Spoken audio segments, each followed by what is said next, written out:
All right, people. All right. Inna alhamdulillah wa kafah. والصلاة والسلام على رسوله المصطفى وعلى عباده الذين ارتضى ومن بهداهم اهتدى وبآثار أهل المدينة اقتفى وبعد فسلام الله على القوم أهلا وسهلا بكم people. Alright, so firstly let me just check that the sound is going through all good. Just do a quick audio check. Un momentico, just bring up the chats right here. All right, you've got Fahad, you're doing it. Thepro, Karima, all right, people.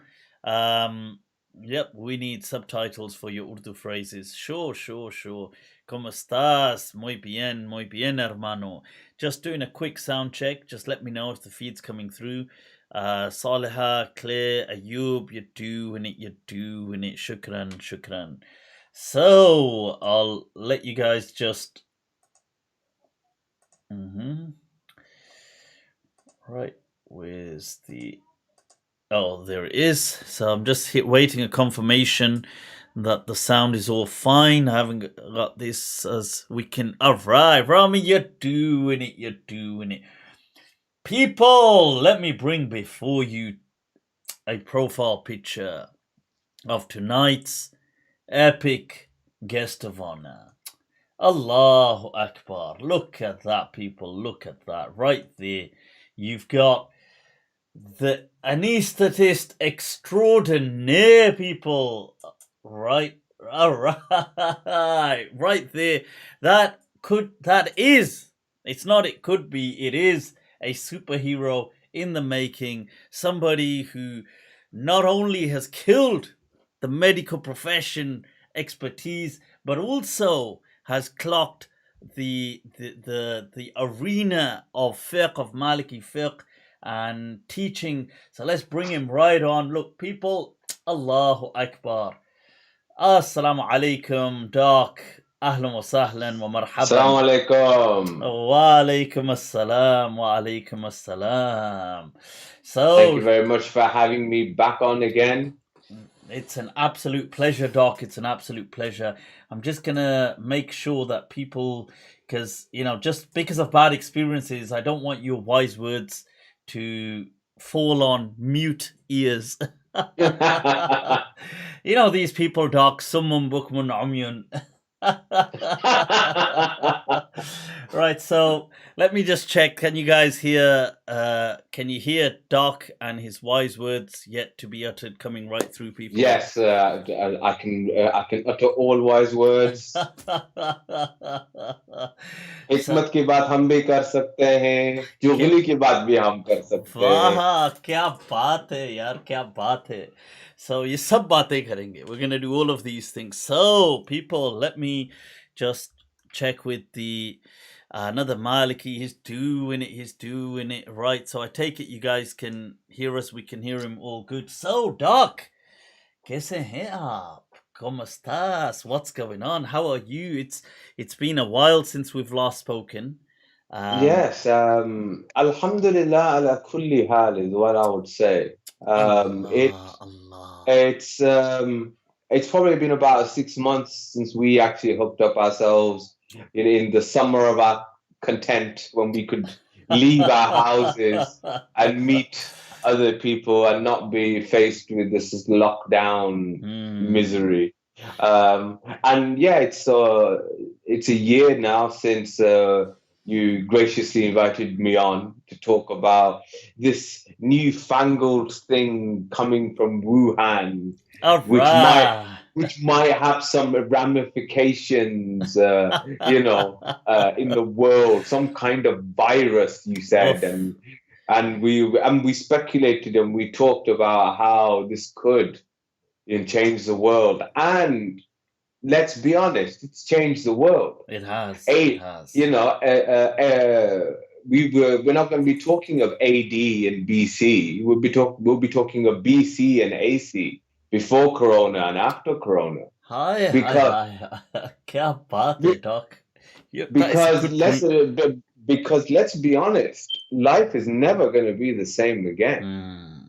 Never. Never. The way that it's. I mean, people obviously ascribe things which they don't have knowledge to, but I mean, I just look at it from a kind of philosophical point of view that here is. We don't know the mind of God, obviously, but if God wanted to show, asli baap kaun hai, He has shown it. He's put us in our place. He has put us very much in our place. Que salo auqat mein raho. Yeah, exactly. Is there not an ayah about that says salo auqat mein raho? No, well, not quite. It might as well be. The ayat about we created man from nutfa, a despised liquid, and now he stands in rebellion against us. فَإِذَا هُوَ خَصْمٌ مُبِينٌ. Allah. Here he is. He's an open enemy. He's like doing the challenge. He's saying, I challenge you, God. I do the challenge. Yeah. And it's like, achhi baat hai beta, ab dekhenge. And they're like, beta, acha. This is the Trinity. Acha. Because they're literalists, you see. So they're like, acha, beta. The Zahiris amongst the Nasaris, is it really? I don't know. But joking aside, it hasn't been a tumultuous year, I think. I think it's fair to say for everybody. We've all had, a lot of us have had, been unwell. I know you yourself suffered from corona. I know many people. Many have been slain in the path of love, Doc. So ये corona क्या चीज है? Yeah, what bad they say, but no. But I mean, genuinely speaking, can you think of a time where every family has been affected? I mean, my family has. My father's younger brother passed away from COVID. And I get messages every couple of days from people saying, do dua for my father-in-law, or do dua for my sister, do dua for this, or can someone, so-and-so has passed away, can someone recite some Fatiha, or whatever. Messages, just the forwarded messages that you get on WhatsApp and this, that, and the other. And it's like, there doesn't seem to be, at least in maybe I've got a small friend circle, Allah alam, I don't know, but I'd like to think I know quite a few people. You do, and yet, you're just being humble. Yeah, and yet everybody, I struggle to think of a family in which COVID hasn't affected them, whether the people have recovered, whether people have not recovered, right? Whether the heartbreaking story, as we were mentioning off air, of a Muslim family, for example, of a father, husband, wife, and son all being admitted to critical care, and the husband and the son dying, and the mother improving to the extent going to be waking her up, and the nurses are wondering, how do we tell her that the rest of her family's died and that she's now alone? These kinds of and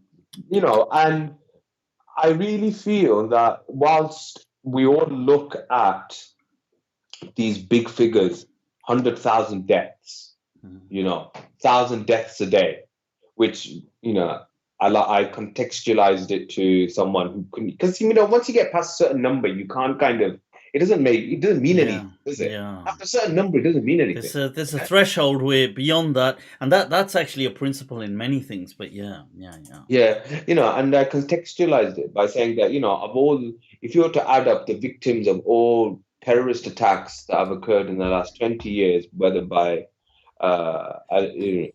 jihadist groups or Irish groups or whatever in this country, that would still not equal the daily death toll.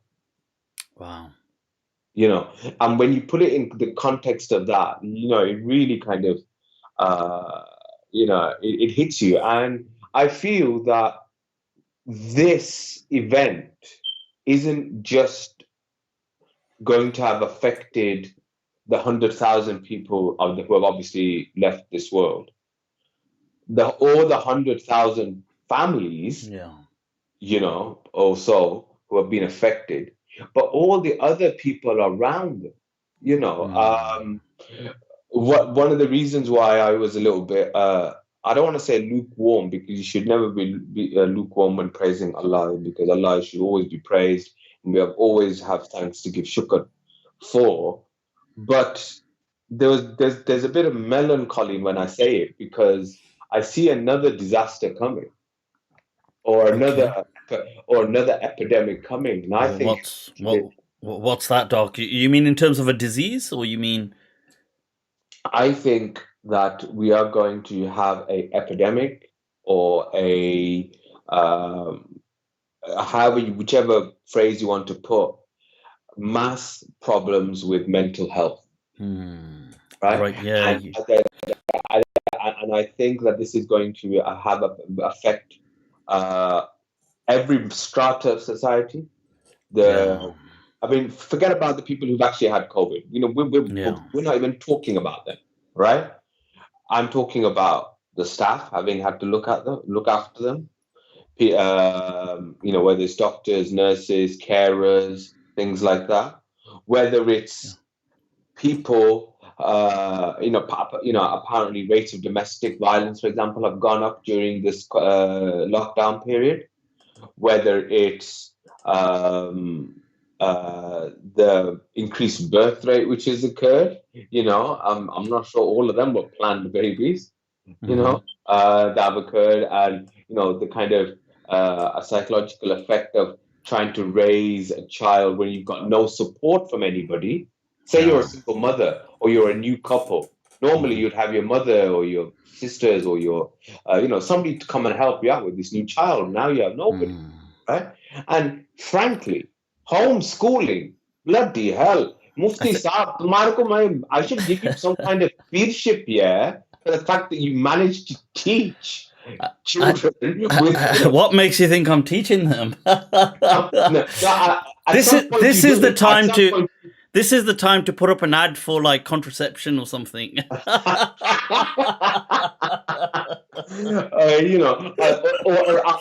tell you one thing.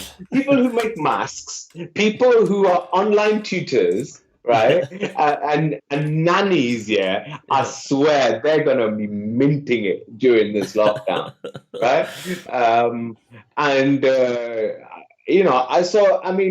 But in all seriousness, I think the mental health ramifications of this are going to be huge. Are going to be huge, and we're going to live with it for years. Obviously, World War I was obviously something very horrific, but I slightly missed that one. Yeah, you slightly missed that one. Yeah. I think it was just after you were born, or maybe just before. I can't remember. But yeah. So soldiers were still having PTSD, calling it shell shock. Yeah. I remember the shell shock thing. Yeah. The description in like Freud's works and other things about the shell shock phenomenon. Yeah. I think especially in a society that is not used to death on this scale. I mean, you only have to go back 2 generations. Maybe my grandmother's generation. They would have been surrounded by death. Somebody might have died in childbirth. This last 50 years, thanks to the advances in healthcare and things like that, we're kind of immune. Death doesn't happen. Yeah. It's kind of and if it does happen, Doc, it's kind of removed and detached. Yes. It's not like we don't deny the concept or the phenomenon of death, but it's like it's always somebody else or something out there. Yeah. In our own weird kind of mental space bubble, we feel that, to us, it's not really a part of our reality. Yeah. It's like one of the things that when you hear when patients get diagnosed with a terminal illness. You hear this, that, the first reaction is that of disbelief. It's, how is this happening to me? This happens to other people. Yeah. You But know, it's a scary thought, though. It's a scary, this. Obviously, this whole. I mean, this is it. This is the thing. I mean, you guys, doctors, telling people these kind of scary things. I just don't know how. I mean, obviously, one could do it, but it's just so. It just feels so terrible to even. I know, but somebody has to do it. You got to say, well, I'm sorry. well, This is. I mean, there is an argument to be had, I suppose, of, well, look, if the news is that crap anyway, then what's the benefit of spreading it, right? Just tell them, you know what? Just what are you up to nowadays? Just really, you should really get out there, enjoy, and are you watching any new box? Don't start any new box sets. Just finish off the old one. Oh man, keep them to about one season. Yeah. Heck, man, I've lost count of how many box sets. Somebody asked me what I've seen, and I was like, I literally can't even remember. Have you watched Tandav, the new Saif Ali Khan one? Yes, I got through Tandav in a day. You see, me, a couple of days, I spaced it out, but I loved Tandav. I love that gritty kind of Rajniti politics. I got through Tandav in a day. I got through Mirzapur in about 3 days. Mirzapur was epic, but season 2 was a bit. I felt they downplayed the whole. I don't know. What you. I mean, it can never live up to the hype, can it? If something's been hyped up, especially since it was a year late as well. It's supposed to have come out last year, and then I think because of Corona, it did. I was gonna say Patal Lok. Patal Lok, man, that is one of the most amazing dramas I've ever seen. I totally agree with you, man. That just had, and it hit me where I wasn't even expecting it to be good, let alone this good. And it's just so damn good. I mean, forget about Hindi speaking or Indian, just as a work of television, it's just remarkable. Do you know what I mean? It's just it's genuinely brilliant. This is why I'm a movie critic as a lifestyle choice. I mean, it's my to experience this kind of art. It's something. Yeah, well, I mean, it is an art, man. It is an art, isn't it? It really is. Which makes me actually. I mean, this lends a question actually. Well, why is it that the dramatic arts have never been something that have been a part of Muslim culture? We've had. I mean, and I'm just purely asking from just because I don't know, rather than I'm not saying it should or it shouldn't. But you see, you had playwrights in Western Europe and going all the way back to the Romans and the Greeks, and even in the Indian subcontinent, the ideas of the Ramayana and the Mahabharata and the Dasera and the acting out of things, and but this doesn't seem to be anything major amongst Muslim cultures. Is this just an accident of history, or is there actually a religious basis for that?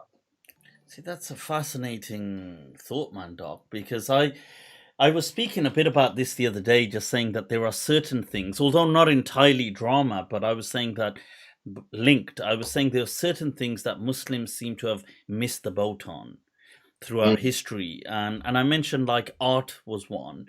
I said that they developed a Muslim art, like, patterns and geometry, but they kind of missed the boat on actual art, as in landscapes, people, that kind of stuff, like the way you have regular art and its value today. I said also music was something that they missed the boat on.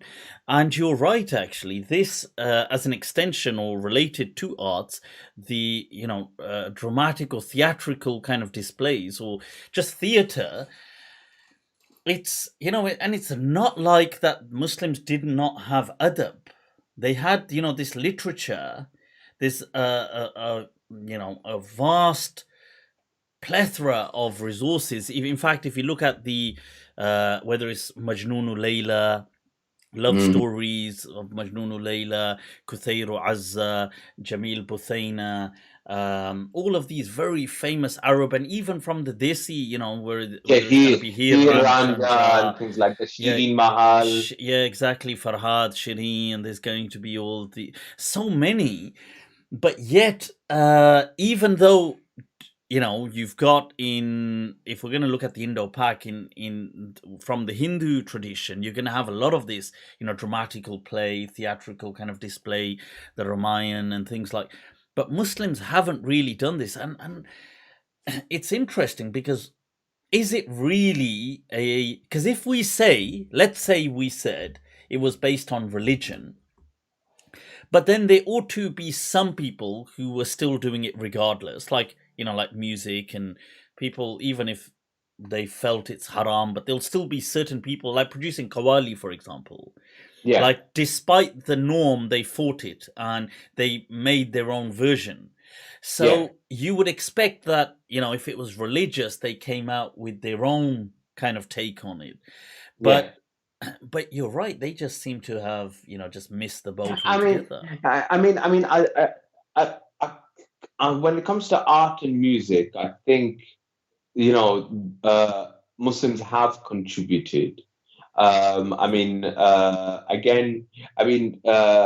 Dr. Umar Farooq Abdullah, Yeah. Hafidahullah, he mentioned about how a lot of the most exciting kind of developments in intellectual or creative faculties occurs at the boundaries of empires and at the bound where cultures connect, and so for example, you look at the time of the Mughals, there was art, there were paintings of Akbar and Jahangir and Shah Jahan, and I think that's and we saw the the kind of with architecture as well. yeah. Musically speaking, I mean, you know this more than me, but as far as I'm aware, Andalusia under Muslim, when under Muslim rule, Yeah. Spain, Muslim Spain, they did have again another frontier area, Of an area, course. close contact with other civilizations.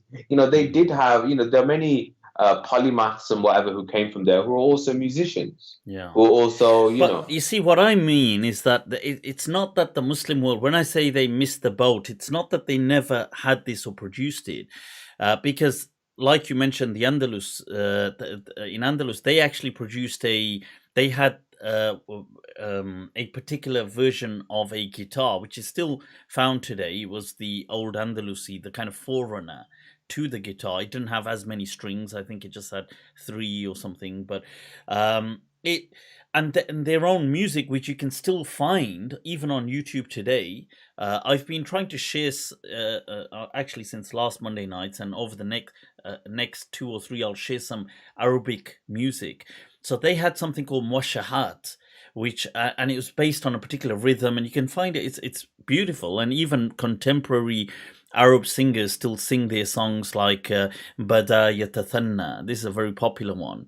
And there's I know I played the other one, Ala Ya Ayyuha Saqi, but um, there's other similar ones about Saqi and so on.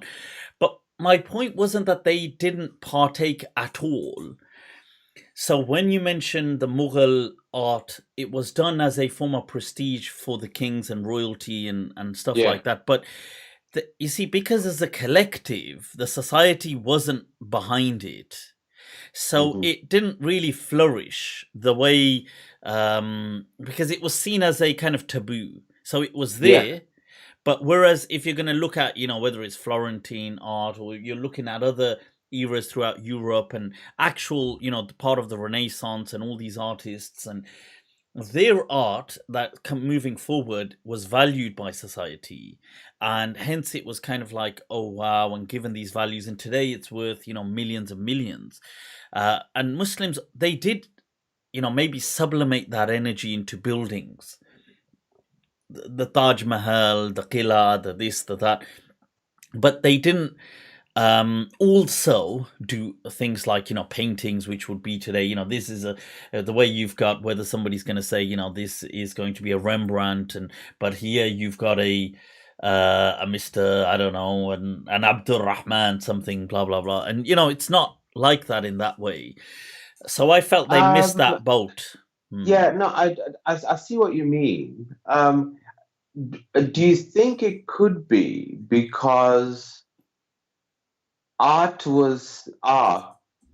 and creative arts in general was seen to be serving a purpose rather than being of value in of themselves?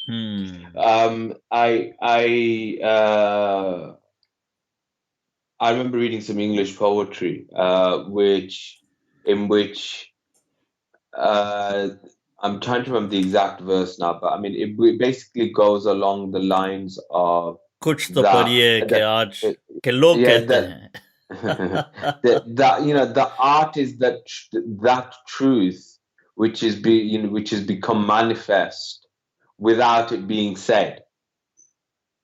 That there are deeper things that you understand about the human condition from artistic, whether it's from a decorative piece, whether it's from a play, whether it's from a story, whether it's from literature, whether it's from whatever. So, for example, if we take Shakespeare as an example, right? What is Hamlet about?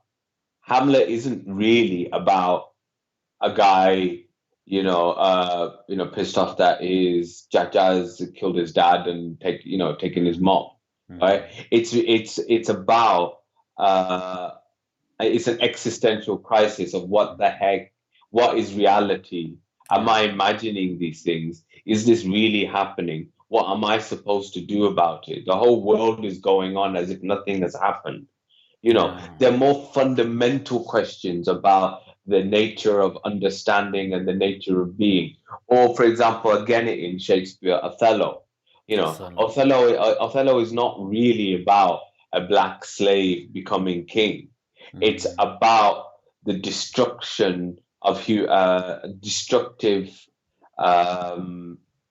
aspects of human emotions, such as jealousy and lies and deception, and how easily human beings can be, deceived and ruined by these emotions. And just to go back to a Desi context about this, we must have all heard qawalis, which I thought when you said Desi, I thought when you said Desi, you were going to go to the Desi versions of these. I don't know if you've seen have you seen Heather, which is yes, I have seen Heather. Hamlet, and Maqbool, which is Macbeth. Macbeth, yeah. And they're very good, but and I love the films, and I love they were amazing. I thought Maqbool and Heather were so profoundly executed. It was like, wow, it was really soul stirring. But the fact remains that the general concept wasn't, it's a story that was written in Elizabethan England. Yeah, it's just been adapted, and it's been adapted well and brilliantly, and to the idiom of India. Heather being set in Kashmir, Maqbool being set in the Mumbai underworld, Omkara which is Othello being set in, the caste riven areas of the, wild badlands of Bihar or whatever, but those stories, whilst the idiom that we're seeing them in Heather and in Maqbool and in Omkara Indian, fundamentally there were stories which had a universal truth, right? Okay, so archetypal kind of truths. Yeah. So what my point was that is it that I mean, and what I was saying about Khawalis was that in Khawalis you can sense some of that. Look at the Hyderabadi kind of lahja coming through people. Khawalis. Yeah, You're yeah, doing it, doc. You're yeah, doing it. yeah. See, those who know, they know. See, Those those who don't know should know that doc yes, is from Hyderabad. Dakkan. yeah. अच्छा जहाँ कद्र सुखन होती है where they appreciate actual Urdu. Yeah, Khadr is Sukhan, by the way. It's Kha. Anyway, it doesn't matter. But the point I'm saying, but we must have all heard Khawalis where you almost get this kind of what has been said hits you on a kind of real like a gut punch level. When you I mean, I don't know if you've ever had that kind of experience A with gut punch. that. But yeah, a gut punch. But yeah, you know what I'm trying to get at. I'm trying to get at that. Something touches your emotions. It did actually. It did. When the gyms shut down, I was Yeah. मेरे यहाँ पे तकलीफ हुई यहाँ पे. I was Yeah, like, same here, it was man. it was like that. That's what it was. Yeah, I mean, lockdown life is starting to really grate on me, man. Seriously, Yeah, it is. it's really grating on me, It's and taking the piss, man. I don't know how long they're going to go on with this, but at least open the gyms, goddammit. But yeah. For God's sake, someone think of the gyms. The gyms, for God's sake. Digressing. What do you think of this new this new amazing tactic of anybody who's been traveling? Like lock them up for 10 years. I mean, it's like, isn't that the same as like 1 kilo of heroin? Yeah, you might as well just do the heroin, isn't it? Exactly. They go, what were you abroad for? I was smuggling. Ah, okay. Well, on the bright side, since you've admitted it, you're actually going to get a third off the 10 years. I mean, it's not that I condone that kind of behavior. This is facetious comments before anybody starts, saying anything. Asking doc for heroin. This is the doc thing here. You're saying you can get morphine in me. Yeah. How else do you think the Anesthetist works? It's like yellow, sale, yellow. No, I mean, yes, but these are kind of dikhawa things that they're doing, innit? They have to, they've been caught with their pants down with the whole coronavirus thing, right? Repeatedly, repeatedly. The first way, it's like गलती से mistake हो गई यार. ये नारा जो है ये टूट जाता है. It's like नारा क्या यार, तुम नारा ही नहीं डाले तुम यार. उसके ऊपर ताज्जुब लगता है कि तुम्हारे पैजामे गिर रहे. This is the problem. People have been caught with their pants down. Yeah, and it's like, I don't know how this could have happened. Really, I could have told you about 3 months ago what exactly was going to happen. Yeah? Do you know what I mean? You don't need to have a degree in astrophysics or virology to be able to tell. Having said that, okay, time for a rant, right? Go for it, Doc. What is it with Muslims and conspiracy theories, right? What is it? Yeah? What is it that now suddenly everybody who's read something on the internet now turns around and says, oh bro, the vaccine, it's all about depopulation, they're all trying to kill us off, so don't take it. And you're kind of like, so by not taking it, you're now more likely to die, and so you will now fulfill the conspiracy that you think that you're fighting against. Bro, you've end been of had, time, haven't you? End of times, any bro, end of times, any cuz. Yeah, man, it's a Yahudi sazish. Seriously, man. The minute I hear Yahudi sazish, I feel like I need to throw up. Yeah, seriously, because if religion is the last refuge of the scoundrel, then conspiracy theories are the last refuge of the idiot. You know what I mean? Eloquently said, Doc. So eloquently. It is true. I think now, though, when coronavirus began, as opposed to now, I think now it's kind of it's very clear that now people know so many people who've died and had it, and they've kind of realized that, well, there's a reality to it. So I Yeah, don't know but it's if the the vaccine conspiracy. that they're all obsessed about. Oh right, all right, Oh, it's the vaccine. Oh, look, it changes your DNA. It does this. It does that. It's like Abe Saleh. Yeah. What exactly did you You're learn when like you were sat at the you're back? like you should be grateful if it's going to change your DNA. Yeah, then you've got Yeah, some hope. exactly. Yeah, it's got some hope. I mean, it might massively, improve the intellectual ability that you obviously smoked away with ganja in your teens. Do you Tell know? me, Doc. With these vaccines, I know you've got the top competing, versions, right? With now the variants that they're saying, like the South African variant, or the Kent variant, or the Latin American variant. Is it because I've read somewhere it said, well, the Oxford one, or one of them, it said, was only 10% effective Yeah. yeah.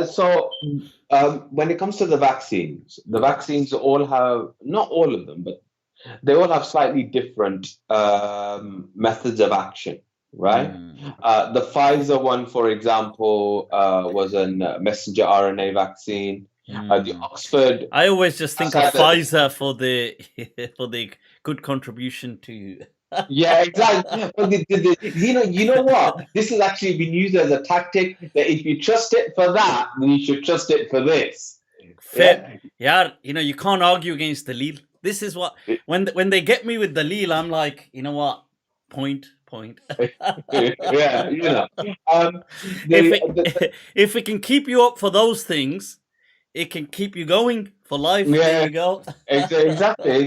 Bad khalas, right? Yeah. Right. The thing with the Oxford vaccine, I mean, by the way, the Moderna vaccine, I think, is quite similar to the Pfizer as well. Okay. I don't know exactly how the Russian one works. I don't trust anything, to be honest, when it comes to the Russians. I know the Oh, Indian vaccine. The Indian vaccine is basically a copy of the Oxford AstraZeneca vaccine. It's basically a right. copy. Okay. Yeah. Um, the thing with the Oxford vaccine is that it's a traditional mold. People who, I know, we have friends who have done genomics. I'm sure they can go into this in better detail. But as far as I understand it, they're more traditional, looking at the part of the protein of the mimicking part of the protein of the virus to mimic it, so that an immune response is generated, so that when the real virus comes along, your body can deal with it, right? Now, so that's a very traditional way of approaching, vaccine production and formulation. Mm-hmm. The problem with it is that you're limited yourself. It's like you've made a lock and a key, Yeah. right? And now the key's changed. Yeah. So Mm. now, if the So key has now changed, what? This is the thing. yeah. Well, you've got the other vaccines, haven't you? You've But got the other vaccines. would they still work? Well, the other vaccines, as I said, they work differently. They as okay. It's a crap analogy, but I'll keep going with it. Let's go. Yeah. But that was quite a good analogy, to be fair. That the Yeah. cough bit. Yeah. No, no. But it's with the Pfizer one. It's as if basically the lock is being changed. Hmm. So whatever key it will work with that lock. Do you Okay, understand what so I'm saying? right. Okay, so the lock, or the key, being the vaccine, and which is the just to understand, right? So you're Yeah. saying that the key is the vaccine and the lock is the coronavirus. That's what we're So, saying. no. So what I'm saying is that the key is the virus, Okay. and the lock is your immune system. Oh, right. Okay. Good thing you explained that. Yeah. Right. So, what's happening is that the change that Yeah, has dear Joe. occurred. This is it's a drink. It's a drink. Just in case people are like, "Yeah, you mufti kya kar raha hai?" But sorry, carry on. Yep. Yeah, So all this talk of Pfizer and blue pills, yeah. they're like, "Yeah, Suddenly, it's a force of habit, second nature, right?" So, yeah, yep. yeah. Yeah. So So yeah, I mean, time will tell. Let's see how it goes. It's still going to afford some protection, even if they say, "Oh, 10% protection." Yeah, okay, but what if it, even if it doesn't protect you, what if it decreases the severity of the illness? What if you still get it, you still get corona, right? But it's much milder now because of that. We haven't got any long-term data because this thing's only been around for what, less than a year, well, just about a year, exactly. right? A lot of these things are going to come out in the wash in a couple of years' time. Then we'll find out. Yeah. Yeah. देखा जाएगा. I'm just, as I said, I just think the world has changed now, and I just don't think that we will ever go back to living the way It that we doesn't. used But the to. world changed. It doesn't necessarily mean doom and gloom in the sense that look, humans. No matter what the situation, human beings, what they do best is kind of thrive, isn't it? So it's They adapt. they adapt and then ultimately thrive, Yeah. one way or the other. No, I agree. But what I'm again, the reason that I'm saying it, I mean, you could say, what's the point saying that? Well, because human beings are always going to adapt, will always survive whatever the situation is. Well, at least if you know that that's what's going to happen. If you are waiting for a mythical, past, to come back, yeah, like a lot of our, shall we say, extremist brethren, seem to think of, a past golden age we can go back to. Yeah, right. It's as long as you understand that thing's never going to happen. Yeah, then that's fine. Yeah, you know it's not going to happen, so you then adapt. But if you still stick to, nay, this is what is going to happen, right? We're going to go back to the way we were, and go around to Ayia Napa and on holiday, and have cheap flights, and not have to spend $2,000 in quarantine. यार काहे को depress कर रहे? You're depressing us, यार.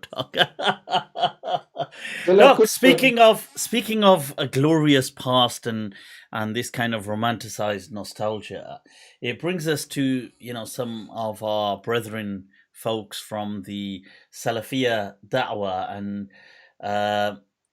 and amongst them somebody who's recently parted ways. Believe it or not, people, our beloved Sheikh Yasser Al-Qadi, and in this we had just a brief touch upon this. Sheikh, what are your views on all of this, man? Sheikh Yasser Qadi, this new video, this kind of his confessions, the journey up until there. There's a lot there to, and it links with this vision of a kind of having a romanticized, a false sense of nostalgia.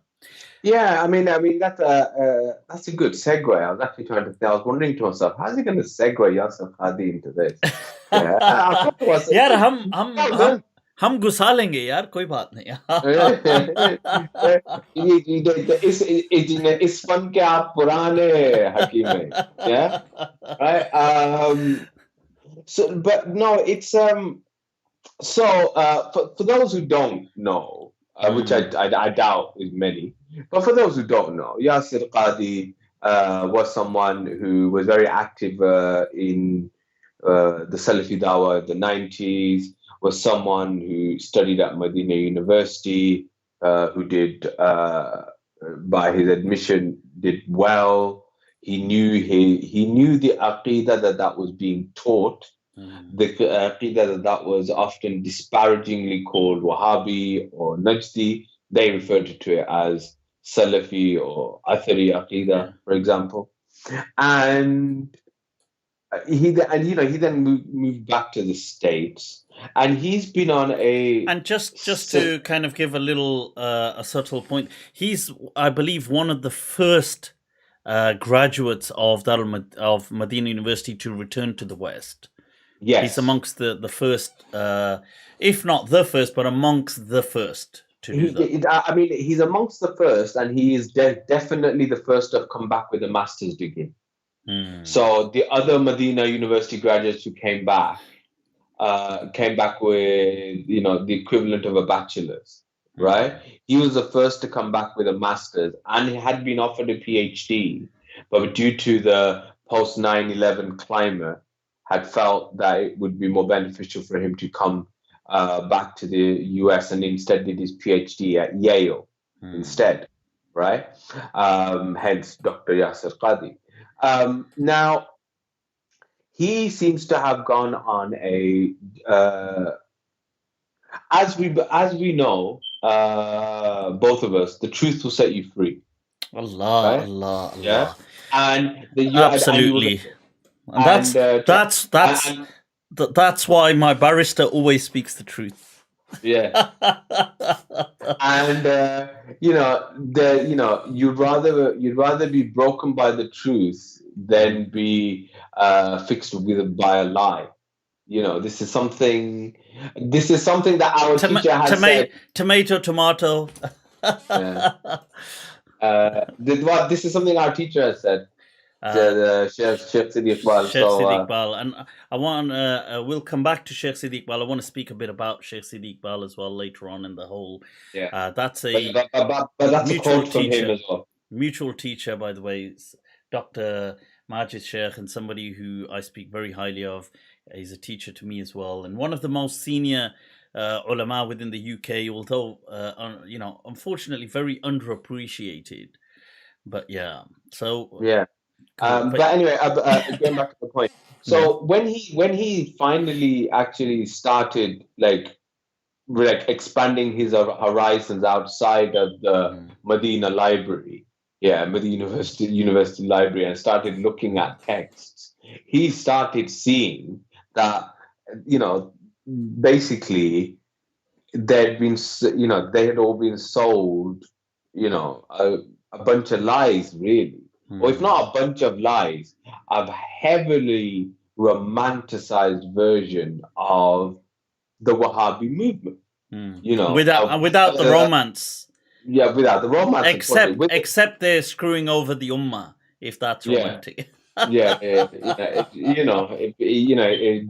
if you want to call it,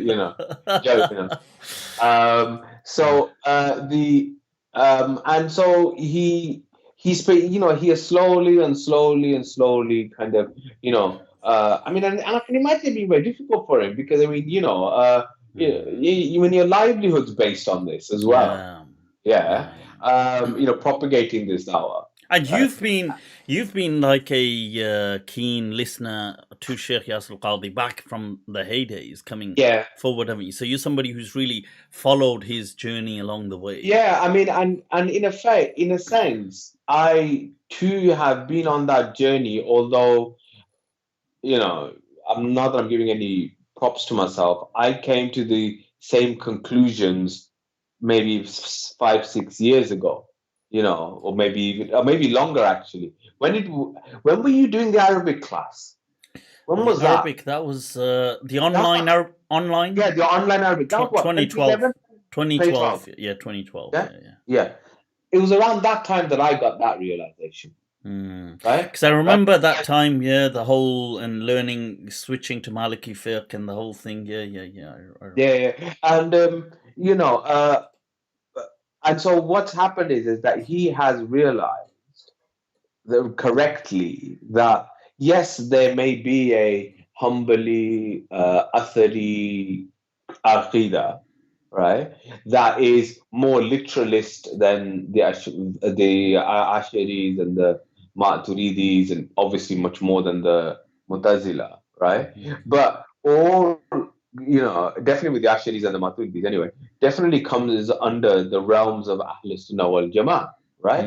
Whilst the Najdi Dawah, right, is the extreme end of an extreme end of humbly thought, right? That even when they quote Ibn Taymiyyah and Ibn Qayyim and Ibn Kathir, they're not even doing them justice because they're not even really saying the whole story. So, for example, that he quoted Ibn Taymiyyah on the issue of istighatha, on the issue of Who's this? Yasir Qadi did. Yasir Qadi did, yes. So in his he's done this long 3-hour video where he says that I'm going to talk about this now. I'm never going to talk about it again. And if you guys want to refute me, you can refute me as being someone who's misguided or whatever. But I've left it. That's it. Khalas, and I'm off. Yeah. Okay. What is it? But this just on a jumla mu'tarida, this kind of I don't know, like baby boy kind of tantrum of like, okay, I'm not gonna, that's it now. Wassalam, on the day of judgment, we're gonna do this. Like I don't. I find these kind of little fits or tantrums that people throw to be so immature. Like I think, look, if you're going to discuss things, you're going to discuss them. If you're not, you're not. Yeah, but then if you're not going to discuss, but that's a very good point. He doesn't want to discuss it. He wants to set out his position and say, look, this is my position, right? This is what I've got to, right? And I'm not entertaining anything. Sure. Right? So what's this position? Yeah. So anyway, so he gave the example of Ibn Taymiyyah in writing in one of his books about istighatha, i.e. the asking of assistance from the dead, right? And talking about how that it's haram, okay, and how even though some people have the tajruba, the experience that it works, it would still be haram, right? Now, he then talks about how he had this debate with someone who, is that Yasir Qadi or Ibn Taymiyyah? Ibn Taymiyyah, yeah, has a debate with someone about this, and they differ, and it's one of the times when he gets imprisoned, right? A similar situation occurs 300, 400 years later with Muhammad bin Abdul Wahhab, where he comes across people doing istighatha. What does he do? Takfir, cuts their heads off. Yeah. Okay? Look at what Ibn Taymiyyah is doing. Look at what Muhammad bin Abdul Wahhab is doing. Yeah. Yeah? Ibn Taymiyyah is saying, well, I don't think it's right to do it, but someone else can have another opinion, but I still don't think it's right. But I can see why people might do it. Yeah. Right? Muhammad Abdul Wahhab, on the other hand, is basically ISIS. He is. I mean, Muhammad ibn Abdul Wahhab is, in essence, just a Bedouin. He's like somebody who, and I think that factor as well, factoring that in is important to understand because it's the mindset. He's not Ibn Taymiyyah. I mean, even though, obviously there's many things of his that I've critiqued and criticized, but he wasn't a Bedouin. He wasn't he grew up very kind of amongst civilization and he didn't just live in a desert. And I think that does, because when you're detached from greater civilization and greater society, you just live in your own bubble, and it's like, well, these people are all, the Ottomans are all kuffar or borderline kuffar.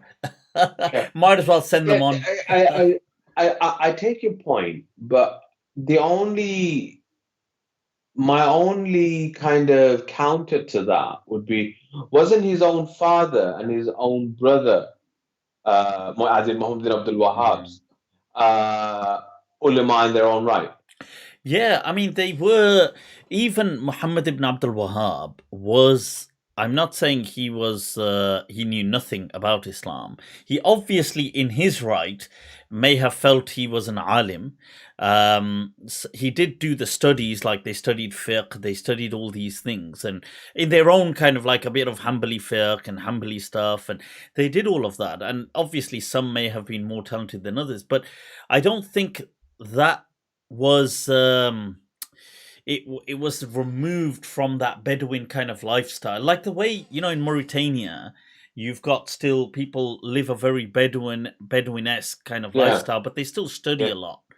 So yeah, so I think it was still, I'm not saying he was illiterate or didn't really know anything about Islam. Obviously he did, but his version was just messed up. Yeah. Yeah. So I think it's what Yasir Qadhi's done is what a lot of other people have done, maybe quietly. He's a high profile celebrity because he spent decades propagating it, right?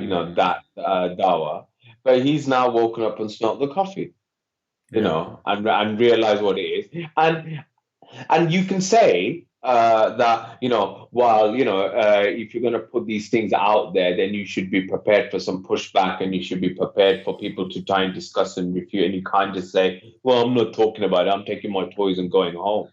But then on the other hand, he's like, I'm not saying this to promote a discussion, I'm saying this to say this is my position, To and settle, I'm not to stir. yeah, yeah. This is to settle where I am. If you are going to now go and refute me and you want, go ahead. Bismillah. Jako karko. This is one thing actually I must say that I've always had an issue with, right? Even when I was firmly a card carrying member of the Selfie Club, right? Mm-hmm. Right? Was the insistence on getting the other guy to agree with you. Even when it was an opinion which Salafi scholars themselves held, right? An example of this would be that in Saudi, the scholars of Saudi, like Bin Baz, Ibn Taymiyyah, etc., they said that niqab was wajib, right? Okay. Okay. Sheikh Albani and all the Jordanian Salafis said that niqab was mustahab, right? Now, you might think, okay, so you've got Salafis, but everybody agrees that that's what they are, right? There's nobody turning around saying that they're not, right? Yeah. But the amount of debates that I used to see where people will sit and argue this point till the cows come home, and I would sit there going, but the one guy who said it is a Salafi alim and the other guy who said it is a Salafi alim, you just take what you think is the best. That settles in your heart. We're not even talking about madhahib and differing opinions and taqleed and Andalusi schools and Iraqi schools and Shafi'is and Malikis. We're not even talking about that. We're talking about 2-3 people. Yeah. But they still couldn't, there was this absolute insistence, yeah, that no, the niqab is wajib and Sheikh Albani is wrong. And it's kind of like, what is this? What is this? This control freakery. I've heard you talk about this control freakery amongst the Deobandis, for example, and the Tabligis, because I know you have experience with them from your studies in Karachi and in Binori town and stuff like that. This this is something that's was endemic to Salafis, even to this day now. To this day now. I mean, this And dogmatism is a disease. Yeah. And I just don't understand it. And I'm sorry to say, actually, it's I suppose now that I think about it, maybe I'm being a bit harsh on the Salafis. I think maybe it's within all of the different groups within within Muslims. 100%. I mean, religion, institutionalized religion, brings with it, you see, it requires blindly submitting to the institution. That you're going to see that, and some more do it more than others. So even though the Salafiyah promote a kind of rebellious outspokenness in the sense that they say criticize all the madhabs, ask why, ask for dalil, ask for the so from one hand they're very outspoken about challenging authority, and they themselves deny any kind of authority. And your madhab doesn't mean anything. This doesn't mean anything. It's only Quran or Sunnah. Nobody has the final say except Kitab or Sunnah. But then internally, they are exactly the same when it comes to their own mashayikh. It's only going to be Sheikh bin Baz said this, or there's an elite club, and that club so far, whatever it kind of got settles with, we will settle with. So yeah, I mean, I don't think they. But even with Sufis, you're going to find it, with the infighting and this tariqah against that tariqah. But I feel that some places do it, some groups do it more than others. That's all. Like they just, all about that. And the dogmatists are the worst. These, the Salafis, anybody that kind of dogmatism. It's because unfortunately, I seem to see it a little bit among some of the Malikis as well. Some of the ones who are mashhuri, very kind of mashhuri Malikis. Yeah, which is, it's not a problem per se, but it's the same thing. Yeah. I was just surprised to see it. That's all. I was just surprised to see it, and it just made me think. Well, maybe it is, as you say, just a function of religion. Yeah, because rather than a function of a specific group. Yeah, because I wasn't surprised to see it because to me, unfortunately, I feel that many religiously hardline practice, as in, okay, remove hardline, but people who are very religiously practicing, they're obviously a small percentage of Muslims, but out of them, many are kind of very weird people.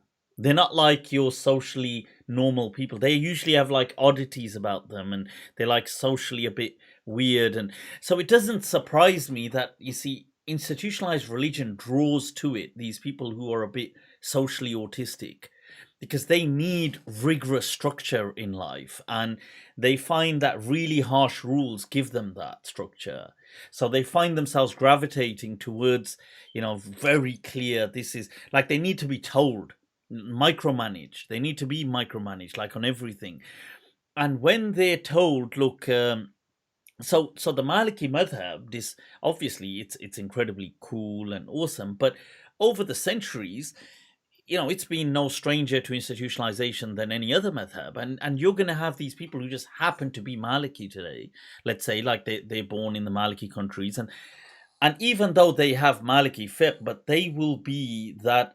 There's no real difference between them and whether somebody's from Pakistan as a hardline Deobandi, or if somebody, apart from the fiqhi little differences, but the mentality, the attitudes are the same kind of thing. It's like, no, nobody's allowed to disagree. Nobody's allowed to, they, and with the Maliki madhab, it's so difficult for them to do it as well, but they still insist.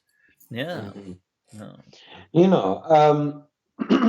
I mean, it's interesting that he finds Aqidah so fascinating in general. Yasir Qadi. Does he find? Yeah, he says that it's always been something that has fascinated him. Because it's a difficult subject to get your head around. I mean, even when I am, I've been discussing, certain aspects of basic aqidah with my now teenage sons, mashallah, yeah. It takes a while to sit and explain and this, that, and the other. And you do think to yourself, is all this detail necessary? All you need to know is that God exists. God is to be worshipped. God is active in the world doing what he does, and that he has sent messengers, and that's the way that he communicates with us. Thank you. I mean, that's just shukran. Yeah, no, absolutely. My only worry with that approach, though, because I thought about this, is I don't want it to diminish the study of God. You see, but I'll tell you about that because you see, I totally, I reflect your sentiments. Yeah, to me, Iman, there is a distinction between Iman, faith, and creed, and Aqidah. So Iman and Aqidah. So an Aqidah, very rightly so, is from Aqd, this complicated thing. Whereas Iman is just from a sense of, a surety. And to me, the Iman is what Allah or His Messenger taught, which was just simple that, look, you believe in Allah, you believe in that the world doesn't, life doesn't stop here, that there is a continuity of life. You believe Allah is ultimately in control, and you pray to God. Now, there's that bond. Ultimately, there's just that as far as God, and obviously that He sent revelation and things like this. But it's very simple. Amantu billahi wa malaikati wa kutubi wa rusuli wal yawmil akhir. I mean, it's just, this is Iman. Now, you see, as to Aqidah, this creed, and there's this many points, and there's 200 and whatever, or 167 points, and this, now we're going to discuss all of these, and could a woman be a prophet, could a man be a prophet, what are all these things? Sure, look, if you want to, this is theology. Yeah, this is a study of, like, theological philosophy. It's, philosophizing over the nature of God and this aqidah. And for people who want to do it, that's, why not? You want to study philosophy, you want to study theology, you want to study these masail. I don't say to people be ignorant, especially students of knowledge. I wouldn't want them to be ignorant of these issues. I would want them to know what the Ash'ira say, what the Maturidiyya say, what the Athari say, what philosophers say. They should know this stuff if that's their forte, if that's the arena they're embarking on. But is this what we need to teach children? Is this what we need to teach people, generally the masses? You need to teach them, this is how, a man works in this way. You have to believe these things about God in this way. He has these particular sifat. He doesn't have these. He has this. I just find it like, I don't know, to me, it's just not natural. But, okay, to play the opposite advocate, right? Of course. If you do not do that, then are people not liable to be misled? Expand on misled. So, for example, when did a lot of these creeds, right, or a lot of these formulations that we come across develop historically? They developed when there was conflict, or not conflict, but there was dialogue, at least, or confrontational dialogue with other religions or other viewpoints, other philosophies. For example, the mutakallimin who believes that, the world had always existed and will always exist, things like that. Or whether we're talking about the Christians and the Trinity, and, or, for example, if you have I know your daughters are what, 8 and 6, something like that now. I think they're primary school, aren't they? Yeah, primary school. 8 and 6. Yeah, 9, 6. Yeah. Okay. So remembering their ages. The reason I'd say that is because that was around the first time that my sons asked me, "Why is Islam the correct religion?" Right? And I understood that the only way for me to answer that was to talk about the other religions and how the other religions didn't make sense. And because they didn't make sense, and this did, this was, you could say it's childlike logic. Well, of course it's childlike logic. I'm teaching it to a child, right? Whilst anyway, this is what, at that age, that's what they those are the kind of questions that they'd ask. I answered them. They seemed to take it on board. Then, they get older. They're at, teenage years, and they're at school, and they're saying that, the other Muslim kids who are at school. So, some of them, they're just atheists. They don't believe anything because they just think that all religion is just rubbish and, it's all just man-made and it's all this because they have not been given any firm grounding in belief, not necessarily Islam, not praying 5 times a day, fasting Ramadan or zakat or whatever. There's one lad, he's the right idiot, right? As far as I'm concerned, anyway. His parents are allegedly Salafis. Their son goes to a school in nearby, and same school as my son, right?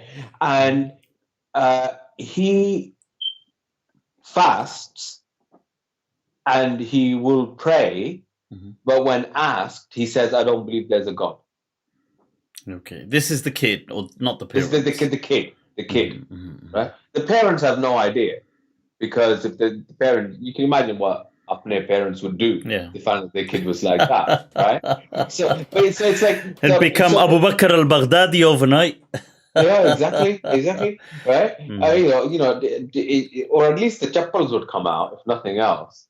Yeah. But I was like, but when he's at school, why is he still fasting when he's at school? If he doesn't believe there's God, if he doesn't believe in Islam, then why is he fasting when he's at school? Well, he should be eating, surely, right? No, he still doesn't. And it just made me think to myself, if you haven't given them some grounding in Aqidah, right, then how, and some understanding as to why you believe this religion to be the correct religion and you follow it, then aren't you just setting yourself up for an epidemic of atheism and or at the very least confusion? See, that's interesting. But I think, okay, let's follow that train of thought here. So really, I understand telling children about, let's say they know that we are Muslim. Yeah, so they know we are Muslim, we believe in Allah, believe in the Prophet Muhammad sallallahu alaihi wasallam, we believe in the Quran. Let's say they know these kind of very simple things. But a question like, why are we Muslim? Like if a child asks, let's say the parent, why are we Muslim? Why aren't we Christian, for example? And fair enough, like you could just say, look, because first of all, this is how we are. And, there are people out there who are Christians. There are people out there so I think there's two ways of going about this. One is to say, and this is, although my, kids haven't asked me this, but if they did, this is how I think I would approach it, in the sense that, look, that there are different people with different faiths. Now, we are Muslim, and this is what we kind of believe. I personally wouldn't do it so much in the sense of, I suppose I could say, if they ask, that, look, they believe this, and kind of maybe at a child level show that to be, like you're saying, they believe that Jesus is also the Son of God and so on. But you see, as opposed to pitting it against that, because first of all, I don't think the threat from a religious perspective is other religions. If I'm going to be honest here, I think... okay. Yes. So atheism then. Yeah, exactly. So this is the point I was going to come to, because I think, if we're going to be fair, Islam has kind of won that war, like that, kind of metaphorically speaking, that it's, Islam is on top of that league of world faiths in terms of reason. People can criticize religions, but out of the 6 major world faiths, or whatever, that they teach in RE and stuff, that Islam is the one that is at least most consistent with reason. It's not, so it's not, I don't see that threat. The threat it does face is through atheism. And that's religions as a whole, and especially Islam as well. So in that sense, I would see it more about trying to speak about, like, let's just say, God. but not in a technical sense, but just in a sense that, look, because about saying that, look, God is there. He's ultimately made everything. And even though some people don't, because we can't see him, they are not sure, maybe they don't believe in him because they can't see him, but he still sees them and he still listens to them, and he's still maybe just coming at it from that angle to children. Because ultimately I do feel that, this connection is really just about that kind of that feel with God, that kind of real feel, that it's experiential. I feel most people who believe in God truly, like if you went anywhere in the world, if they were being honest, either they've never thought about it, given it a second thought, or if they did and they were honest, they're not going to say, I believe in God because of the teleological argument or the, cosmological argument, or Aristotle argued this. It's just going to be because they feel that they have experienced the hand of God in their lives at work. Like, this is, most people would feel that God has kind of, and I know there's obviously, it does bring up other questions about suffering and so on, but still people do feel that. I don't know your thoughts. I mean, I just find that it'll be very, if you're going to rely on an experiential feeling, right? Then that's, you're pretty much kind of just saying meh. You're kind of just saying, well, some people feel a connection and that's why they believe in God. You might not feel the connection. I know a guy, Muslim. Well, I mean, I wouldn't sell it down like that. Okay. Let me give an example. I know a guy born in a Muslim family. Was quite practicing. Used to go on courses and conferences and this, that, and the other. Had met shuyukh that we both know, and things like that. And then at some point, something happened to him where he started doubting that the Quran was from God. Right? And then he started looking at the life of the Prophet, the seerah of the Prophet, and instead of seeing, what we see as the Rasul, he sees a warlord. Yeah, who just basically changed the Sharia to fit whatever he wanted to. Right? Whatever he wanted. Okay, and and so he became an atheist. Now he's not happy about that. He doesn't like that. That he he's tells become me, an atheist, or that? Yeah, he doesn't like it. He says, I wish I believed. I wish I believed. My life would be so much easier. I'd understand what I'm supposed to do. I'd understand and this and the other. But I just don't. Even though he had got to, I wouldn't say he'd become an alim. No, that would be wrong. But he was definitely learned in Islamic sciences. Okay. Wow. He had got to the stage where he had, studied certain, a certain amount. Yeah, he knew enough of the seerah. He was a clever bloke. He's a doctor as well, right? He had studied, the basics of, I think it was Ashari Aqidah, but I can't remember off the top of my head now. But I think that's what it was, right? He'd been on conferences that had been organized by the Zaytuna College and their affiliates, right? Had been to places like Morocco, had been on Hajj, right? Had been on Umrah. So this was the person who was practicing. I told him, when you went on Hajj, did you feel anything? He goes, didn't feel a thing. Didn't feel a thing. Yeah, fair enough. Yeah. Okay. Which, anyway, and so how do you then how do you then approach an individual who says, look, I want to believe, but I just don't. I just look at this book and I don't see it's from God. And I look at this man and I don't see he's from God. Fine. How? Yeah. And so, and therefore, I don't believe there is a God at all. See, now that's the thing right there. You see, how I deal with these things is, I would say, momentarily, let's let's just put Islam aside. Let's put, you're saying the Quran, you're saying what you've read about the Seerah. Let's put that all aside. Fine, you don't believe in these things, you don't believe in them. You see, to me, the question is not these things as a beginning point. The question is always, the ultimate question is just God.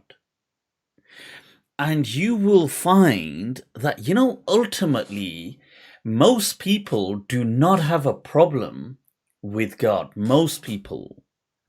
It's only the twisted things that have come along the way that have led them away from God that has kind of like made it too murky for them. But ultimately, if we focus on God himself, which is really what ultimately the message is all about, it's just about i'lamu annahu la ilaha illallah, that God is. Just know that. That, in fact, they say was the first command, imperative command to believers in the Quran. That, look, just know this. So if the person says, okay, God, fair enough, that is a discussion. And I feel that in this day and age, the road that ultimately leads back to God is this of consciousness. But I mean, that's I know that's an entire discussion in itself, but I feel that these are the topics. The thing about a person saying, look, I've got a problem with the Prophet Muhammad because, he was a warlord, or he was, he fought wars, or he did this, or he did that. And fine, we can discuss all of that. And, there will be answers, even if alimahu man alim wa jahilahu man jahil. There will be answers. I've said myself that, if people bring me any single, cataclysmically problematic issue of Islam, I will, and I don't claim to be somebody of something, but I will answer it. But the point is that, look, it's not, these are secondary, tertiary issues. They can be handled. The real point is God. That have we got a problem with God? And those things. So then, if he says, I don't believe in a God because I don't see him, science explains everything that occurs. It explains why, how the Big Bang happened. It explains evolution. Mhm. It explains our genes. There is no evidence for a creator.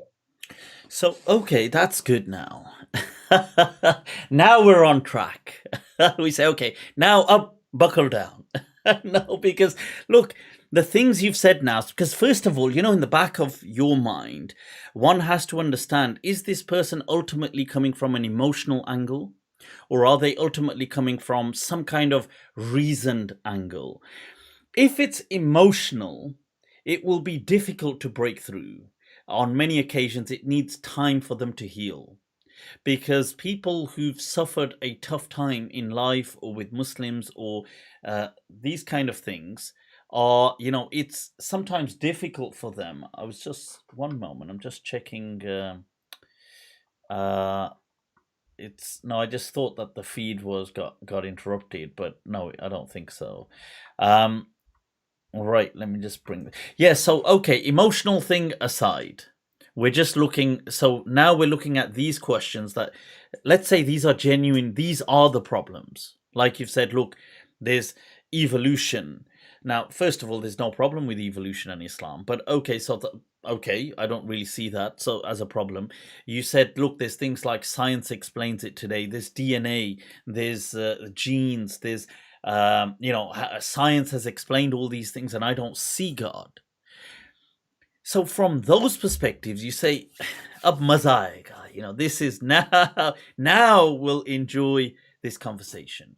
So you say, well, look, even from a scientific perspective, looking at DNA, you see, this whole thing, when we're exploring it, the fact that now it's being understood that this is information, this whole concept of bit preceding it, because for it to emerge, it required that information. And information by its nature is intelligible. So this in and of itself today has caused a lot of, there's this huge debate about now, well, the more we're understanding the cosmos, we're realizing this nature of programming, and we're realizing this nature of information being so key, right down to the level of DNA. And information has to then have preceded matter. So you see, because information is intelligible, it's brought. So this is a philosophical, the bit preceding the it. But okay, put that aside. In addition to that, right, this is where I said consciousness. This is what nitro boosts, people straight back towards God in this day and age, whether they like it, ala kurhin min ba'dihim, it's like, even though some people don't want to, but consciousness. How do we understand this? Because what is this? Because I ultimately feel that there is, consciousness is out there and it is ultimately connected, and then ultimately connected from there to God. But you see, it is through. But you presuppose that there is a God above. Sure. But let's just go to consciousness alone with these people. How do we explain that? Well, what is consciousness? Exactly. It's everything. No. Consciousness is just a function of biology. It's just a function of the way your brain works. So how is it not in all the other brains? Maybe it is. We just can't communicate. No, it's not. It's through all the scientific data that we have, that it wouldn't. You see, it doesn't. To say, okay, now consciousness is a stream. So obviously it's used, this word is used in so many different things. So just to be clear, I'm not talking about like when they say is he conscious as in is he awake. Obviously that does exist. That level of consciousness does exist in animals, and there is a kind of spectrum.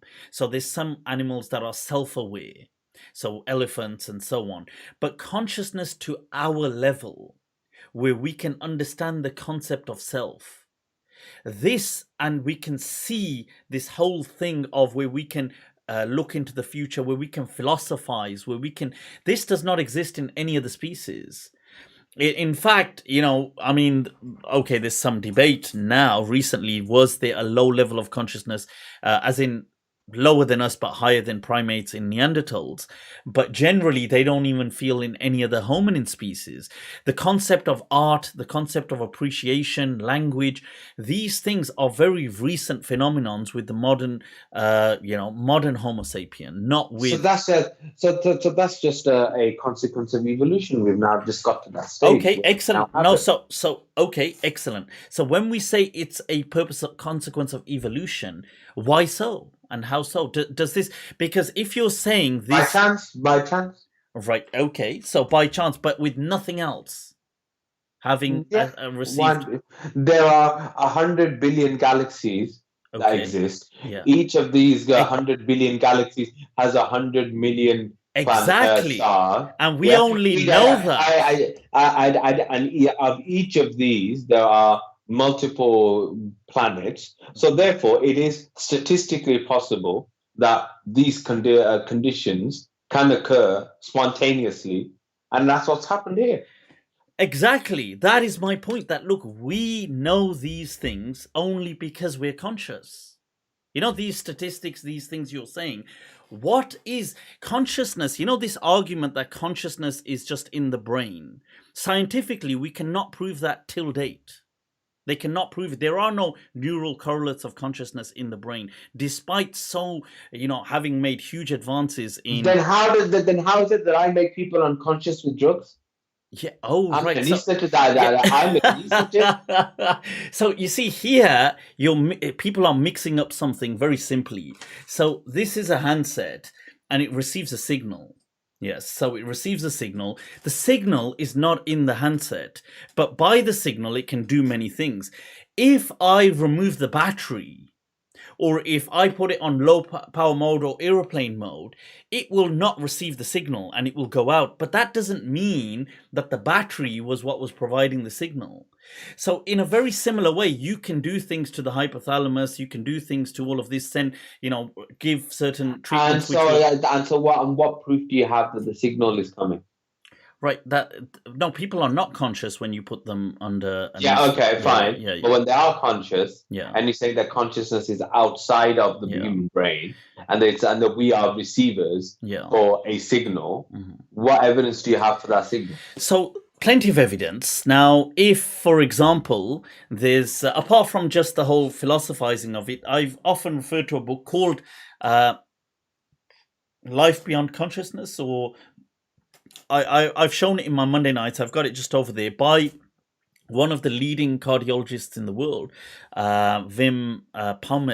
Now, he, I think from the Netherlands, but he's done so much research to show people who've gone under cardiac arrest whilst in hospital, and then he's spoken of the kind of experiences post, that momentary death and their experiences, those who do report them when they come back. But the interesting thing is, with graphs and charts and statistics, he will demonstrate that the brain is dead. You see, they're not actually having, there's no brain activity going on to be reflecting what they're experiencing. So he highlights and argues for non-local consciousness. Obviously, there's many other people prior to him, and in different disciplines. As someone who's not a neurophysicist, right, or neurobiologist, I can already see a hole in that argument. Sure. Right? And the hole in the argument is the phenomenon which occurs with intensive care patients. Okay. They're intensive care patients who are being sedated for a period of time, say 7-8 days, whilst they're on a ventilator due to COVID or whatever it may be, right? Who then spend another extended period, off the ventilator, awake, talking, whatever, once they get discharged, they will have altered memories of the times after they were brought back to consciousness. They will, this is well-known phenomenon, right? But there is but the brain doesn't shut down in those cases. You see, we're talking about cardiac arrest, where the heart stops pumping, and he shows that. You have for anything between 1 minute to whatever the brain seizes, and he shows this on the charts, that even when the brain does fire up again, it takes up to 60 seconds for it to get all active. Now, then obviously he highlights things like the overlap of the phenomenon that they experience, and how, regardless of race, religion, gender, whatever, it's incredibly similar what people experience. Now, obviously, this is still, I get the fact, this isn't like handing you, saying, look, here's the evidence, but it is some evidence. That aside, many physicists who study the cosmos and study all the kind of forces of physics and things like that, and the different dimensions. Amongst them, several leading people are now currently working on a model. Professor Carr, double R at the end, who was junior to Stephen Hawking's, when I was at his lecture, and he's working on a model which he's called the universal. I've got it written down, but it's a model which I don't know if it's released yet, but he said that he was still finalizing it, in which, in addition to the 10 dimensions that you're going with, they are proposing mind to be another, consciousness to be another phenomenon, if they could incorporate that. So physicists, and it's interesting, who actually study dimensions, and they go into whether it's M theory or go into all of these things, they actually are at a level where they are so caught down with this little consciousness. It is not just this simple thing that everyday people think that, it's just my brain ticking away. It's actually much more complex. So to sum up, let's see, if I was to take your arguments at face value, which I'm not, but I am. Yeah, if I am. Sure. So you said that there is consciousness, Yeah. right? But you've not said how that relates to a creator God. All right. Yeah. All right. I've Okay. not said that. And No. yeah, and even if you have, I can't give everything away in one go. yeah, if you haven't even, and even if you then do connect it to a creator God, you do not. How do you then get? How do you get that God to be file to be active within the world? How do you You see, stop people being saying that there's a God, he made this, and then he just left it? you see, we haven't got to that season yet. But what I what I was doing with consciousness is smashing to smithereens this fortress of arrogant, impenetrable science in alleging and misunderstanding of science. But this fortress that, this cannot be, that basically I can't see it. So how does it exist? And where does it exist? And now highlighting, well, actually, where physics is at now and looking at the quantum world, they are actually Sir Roger Penrose, who speaks about consciousness. He's one of the leading mathematicians in the world and highly acclaimed. He speaks about how consciousness is picked up by the microtubules at a quantum level in the brain, and it actually exists in the quantum sphere. Now, you see where physicists are today, because remember, this person is speaking science. This person wants people of expertise, and this is what we're giving. We're going above the everyday evolution. We're going to the top people who are experts in astrophysics and mathematics. Now, when they accept this, you see, okay, theek hai. Ab zara maza aa raha hai. It's like, okay. Okay. So now, how is there a creator God? You see, but what I would do is I would honestly, this is my thing. Look, my thing is not to say to people, not to try, because nobody can convince anybody of anything. I can't convince somebody that there is a God. My point is to simply plant Can you? Not convince, no, but what I can do is plant some seeds. Yeah, so I am telling them that, look, you ponder over this, because ponder over the self, because consciousness, you pick it up from here. And look, Allah says, Sanurihim ayat, we will show them our signs, fil afaqi, whether it's in the cosmos, wafi anfusikum, or and in yourselves, if you ponder. But people in the past just took this to I'll tell you where they took it. They just took it to a medical perspective, because in that day and age, medieval times, this was the big thing, understanding how the body works. Today, this is going from the cosmos and that astrophysics perspective right into yourself at a quantum level. Once you start to see how intricate this world is, you see, you start to realize, well, actually, like the very fact that we are made up of 99% or 90 whatever percent just nothing. Yeah. We are just, matter is so empty that we are ultimately just made, that.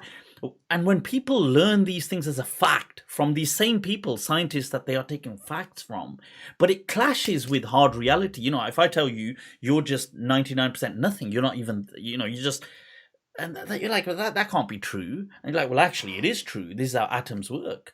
And now we go into the atom. How does quantum physics work? You see, what you're showing them is that their sense of certainty was misplaced. Now, the rest, you see, it becomes a journey. That what's happened is, if people can accept that, they are set out on a journey to discovery, which, inshallah, I would feel leads to God ultimately. But obviously, I can't say to somebody, look, like the Salafiyah would say, or the other fiqh say, if somebody says, I don't believe in God, we've got 3 days to convince him. And we can easily convince him there's a God. And if he still denies, he has to be a kafir. It's not, to me, these things, you can't just convince people that there is a God. There has to be this pathway, this curiosity, and then they will experience something as well. That experience thing, I feel, is, like with consciousness, don't you experience that this, yeah, if this is there, how can this be nothing? The fact that I can, that this mind is there, how can this just mean nothing? It must be something. I don't know. I can see that, but somebody might turn around and say it's just your confirmation bias. Sure, but you're looking for it, so you see it. But this is the problem. I'm not looking for it. I am realizing that, if I can, this thing out there, this mind, it is beyond just matter. And evolution, the mind consciousness, is actually a stumbling block for evolution from a purely evolutionary perspective, because consciousness does not aid evolution in the slightest. It does not aid survival. In fact, it can impede survival. Hence, animals survive much better without consciousness. So, the consciousness, when they say, yeah, well, we've just evolved it, why have you evolved it when it's actually a stumbling block? You see, when you have to think as opposed to act on instinct, your survival rate is much better when you can just act on instinct. When you start doubting things and having to, think, on some occasions it could work better, but on many occasions it allows a lot more room to be hesitant. And so it's not, this is another, another rich spanner in the works that, but yeah, I just feel that, you see, I don't think science is an impediment to God. I think if you look deeply, like, no, I don't either. But I'm just, as I said, I'm playing the devil's advocate. Yeah, of course, and I'm glad you are. I'm glad you are. I what someone's going to come and say, and then if you're going to go, okay, you could call this emotional argument. I don't know, right? But you could say, well, okay, fine. There's consciousness. Okay, fine. There's a designer. Well, why has he designed such a crap world? Well, he has, because earthquakes happen and tsunamis happen and kids get brain cancer and COVID happens. And my dad, who spent 70 years going to the mosque, is now dead, but the drug dealer around the corner, he's fine. Yeah. How do you marry those things up? Yeah, you see, now this is a different discussion. So I appreciate that, but this discussion is a different one, of a different nature. So what we're discussing now is, okay, let's say there is a God. Let's go with, if there is, then why are these bad things happening, like cancer and stuff like this? And to be honest, that is a brilliant question. And I absolutely loathe how Muslims tend to answer it. Okay, so Muslims tend to say things like that their answer is like, well, this is a test from God, and God, and look at the good that's coming out of it. I actually heard someone say, and I was like horrified. They said that, yes, children get cancer, but look, ultimately there's, to cure cancer, there's hospitals, and there's so many nurses and doctors who have a job because of this, and there's a great societal good. And I thought, you tell me, for the love of God, that you're drunk right now, because that is the most preposterous thing I've heard. You see, so why has God given a kid brain cancer? Yeah, so now this, you see, where I have been asked this question, I've explained that God has not done that. Right. So so there's another power. No. So what you have is, there are obviously, in the general physical laws of nature, where human beings get together, they have a baby. These kind of things happen where DNA is replicating. There is a system in place. Now, sometimes certain things reproduce, and you will get, certain things become cancerous, or certain parents or certain children have been exposed to something that, this has led to certain carcinogenic effects, or they have, but it is not God. So it may have been that their DNA was more receptive to certain things, Okay, so why malreproducing. hasn't all loving God allowed this to happen? He's seen this is happening. Why hasn't he stopped it? You see, now this is a different question. So now we've kind of addressed how it's happening. Now we're not saying, well, no. The only way you've addressed how it's happening is by denying that God is all powerful. no, by saying that Yes, God yeah. is not doing it, but people and their choices and nature is what is. So, for example, What's nature, by the way? What's nature? yeah, so let's say, for example, in the sense that people may have chose to live in a particular area, and that area is prone to earthquakes because of the tectonic plates. So you may not have migrated there, but your grandfather migrated there. So you, as a consequence of your grandfather's choices, you ended up suffering. But God didn't pick you up and put you in that part of land, in that part of the globe. Somebody made an active choice to do it. And Yeah, but why is there the earthquake in the first place? Sorry, no. So that because now that's the nature of how tectonic plates work. But then It's why not. has he made it? Well, so why is it so? So, for example, So why has he made it so rubbish? no. Why has he So made okay. the So earth let's so say let's. crackling? We're like, yeah, God, take some notes. ऐसा करने का था ना. Yeah. Because look, the thing is this. Now you look at the way. Now this is a very good question. Why? Why are cells certain things allowed to malreproduce? Well, because this leeway was necessary for evolution. That DNA had to be given certain leeway to do things, for certain, obviously, cellular growth to take place, certain things to happen. There had to be a tiny margin, but mostly it's always. Why did there have to be a tiny margin? If you've got an all-powerful God, he can make whatever situation he wants. No, Why but can't you you make see, if that scene in the Matrix where the architect says, the first Matrix we made was perfect?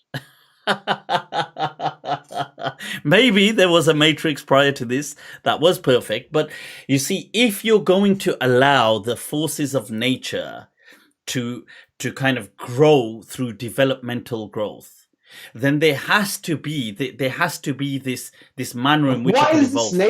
Why is this nature that you keep referring to, forces of nature? Could that not just be replaced with the phrase will of God? Sure, but there is an actual force at play. So obviously what we're saying by the will of God, as in he has allowed these forces. So for example, nature, the fact that you have hunger is a part of the laws of nature. Now these instincts will lead you to do something. They will lead to eventually trying to hunt or to do something. So there's entire forces at play which are doing things which result in developmental growth for there to be evolution. For evolution to play out. Obviously, evolution is the process of this playing out. So why has he made such a rubbish machine? Why has he made such a rubbish system? I would argue the fact that we here can even discuss this today, based on our, having intelligence, having reached this level and doing these things, demonstrates that it's not a rubbish machine. But you said consciousness has got nothing to do with evolution anyway. No, but it is, of course, no. What I said to you, just to be clear, is that consciousness cannot be explained through the soul evolutionary model. Obviously, if you believe that this was the will of God, that consciousness, for me, the understanding of consciousness was that, well, Adam had this. This was the father of humanity. But I would argue through the asbab reasons that maybe that was done through psychedelics and things like this, that this is what triggered the ultimate kind of explosion, the consciousness explosion within Homo sapiens. But coming to this, what I'm saying is this by no means is a crap machine, but yes, it's not a utopia. I would agree. It is not a utopia. It's not. So why isn't it a utopia? You see, but what the question here is as well, what makes you think a utopia would have actually been better? Now, I know from a perspective, one could argue that, look, well, it would mean no suffering. Yeah, like this is the only but unless you can add something to that, that why would a absolute utopia be the ideal? Because when experiments have been done, so for example, Universe 25, I believe it was called, which was the utopia that was created for mice in the experiment, right? I'll bring it up as well. So in that experiment, when they created everything you could imagine that mice would ever want, and that there's so much space and so much recreation and so much everything that was there, they didn't have to fight for, and everything was renewed, and it capacitated up to, I think, 6,000 mice, even though it begins with the initial batch of 8, four males, 4 female, and they thrive. And they do thrive, but only up until a certain point, a very small point, contrary to what the researchers had anticipated. They thought this is going to be a Garden of Eden. But what happens when the mice reach, I think it may have been 3,000, and they were capacitating, I think it was up to 7,000. That's what it capacitated for. It becomes highly detrimental and unimmeasurably destructive. So what happens is the mice lose the will to live. So the mice would started to kill their own young. And it's that experiment is so amazing to show the counter effects of what people, the researchers or any analysts would have anticipated. You see, when you provide a utopia, but then God could have made us, programmed us so that we wouldn't be like that. Yeah, but then you're just saying that we have no free will. You see, because free will, for it to thrive, it needs to tap into survival. Survival can only work if there is a competitive platform, an evolutionary kind of struggle platform. Otherwise, there is no survival. And that's exactly what happened with these mice. They saw that when there was no reason to survive, they gave up on their life. Remember, they don't sit around, their life just meant nothing. And even having more offspring, they stopped mating, by the way. When they reached to a certain state, they became highly asexual. And they, in fact, some mice very early on just kind of became these ascetic. They used to call them I forgot now, the good looking mice or whatever. They just lived separately and groomed themselves and refrained from any sexual activity. But the other ones also, when it caught up, because you don't have a drive to life anymore. You don't feel and I know you could say, well, God could just program it that, but then we won't have will. But then we'll just be automatons. But then you've already said that God created a machine and he's allowing the machine to play out. What's the machine? I had as in the universe and the laws of physics and the laws of nature, whatever. Sure. So therefore, aren't we all you've already negated will already? You see, if you're speaking from a very meta perspective, as in we didn't will ourselves into existence, we didn't will that the laws of gravity take place, we didn't will these things. True, from that meta hyper stance perspective, but from a real world perspective for us, there is willpower. Now, true, you're right. We may ultimately all just be as part of this simulation, and our will is really just, I have felt, to be fair, that this world is a kind of simulation. And ultimately, the consciousness thing is like the person playing the game. It's like we're in this game. And obviously to us, this game feels so real because it's so advanced, isn't it? It's not like our kind of games. So but that would answer the problem of evil as well to some extent, because if it was just a game, it wouldn't really ultimately wouldn't really be that. What does it mean if it's just a game?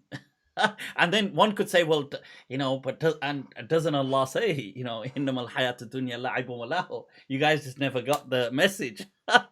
Yeah, but I said it right there I said it right there in the Quran. We haven't even got to the Quran yet, mate. Yeah. We're still stuck on a creator God. Forget about the Quran and the Messenger. But I'll let you off now No, it's because look, 1:30. I agree. Look, these things are not easy questions.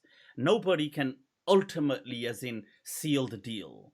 There is no, mankind, since we've had this awakening from the axial age, they've never been able to settle these debates. But I feel today we have had a slight edge over those who went before us, a slight edge because of the technological breakthroughs into things like the quantum world and the cosmos.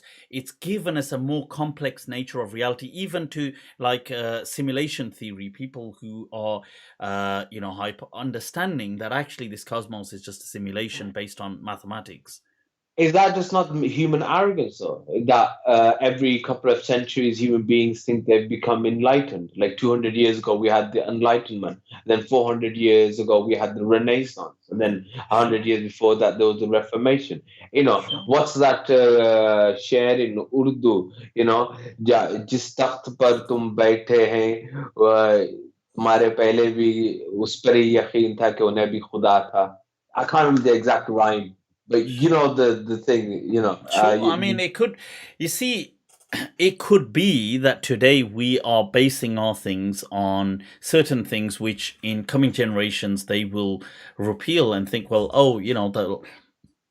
that's what they thought. But now more recent technology shows us it's not the case. However, what we are basing it on today from a mathematical perspective, whether you're looking at, let's say, simulation theory, if it is a simulation, they're not saying as a fact it is, but they're saying it's actually more probable that this cosmos is a simulation. Now, just on that as an example, you see, the way you do it is you have to go in reverse. You have to start with, let's say this was a game, it was a simulation. What would you look out for to show you that it actually was a simulation? Now, when you start from that angle, then you start looking out for the mathematical codes in the cosmos. And then they realize, oh, damn, actually these codes are there. So it's like, they're not saying this is a fact, but they're saying it's like saying, well, if they're just working it backwards, saying, okay, let's say it was, then what would be the clues? There should be clues which say X, Y, Z. Let's look. Is there X, Y? Oh shit, there is actually X, Y, Z. Now, this is how they just looking at that. Whether it's quantum physics, they are basing our understanding of this on actual evidence. Now, yes, in 200 years from today, maybe that evidence would have better technology to have a better understanding of this. But I don't think for our age, we are wrong. Obviously, we're just going by the best possible means that we have in this day and age. So yeah, I did see, but I don't think, look, it's not about, to me, this is not about convincing people that there is a God. I don't think anybody can do that. I don't think, anyway, in my understanding. But how did the Prophet manage to convince people there was God? No, you see, this is it. People already felt there was a God, but he kind of brought them away from superstition. Now, this is the understanding, because when even in the Quran it asks that when you ask them, even they recognize, who created the cosmos? They will say, look, they do feel that there is a God. They didn't think that there was no God. You see, recently, when I say so then what was the point of Islam then? Right. What was the point of sending a Rasul? You see, now Islam came to free mankind from the shackles of superstition.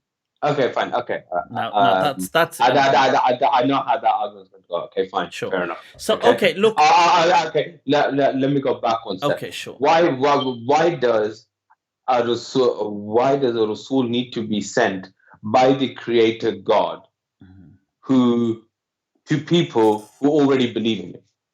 Right. It's not that people didn't believe in God, but it was that they were so shackled in their superstitions that age, the post-axial age, was an age of, once again, obviously this is how I explain it, but whether philosophers normally look at or anthropologists, what is the axial age, which was pre-Jesus, but probably to about 300 years BC, which they say there was a kind of an awakening for about 600-700 years, in which humans started to reflect on things like consciousness, started to reflect on things like on just meaning. So you'll get all these great the historic writers, or you'll get people like Confucius, Buddha, Aristotle, Socrates, Plato. They're already there. But it's not. Why send a Rasul? But that's setting the stage. Religion hadn't yet. You see, for religion to come about, it needed this axial age first. So people needed to have this kind of global conscious awakening. Were there not religions before that point? They were, but not as they were yet to be laid out. So I mean, historically, if you look back and if you look at, say, like the Rig Veda, or if you look at some of the earlier Egyptian of course. manuscripts, they're very sophisticated, they're very philosophical, and they especially the Rig Veda, for example, where the ultimate reality, the Brahman and the Atman, and the avatar and etc. So excellent. and that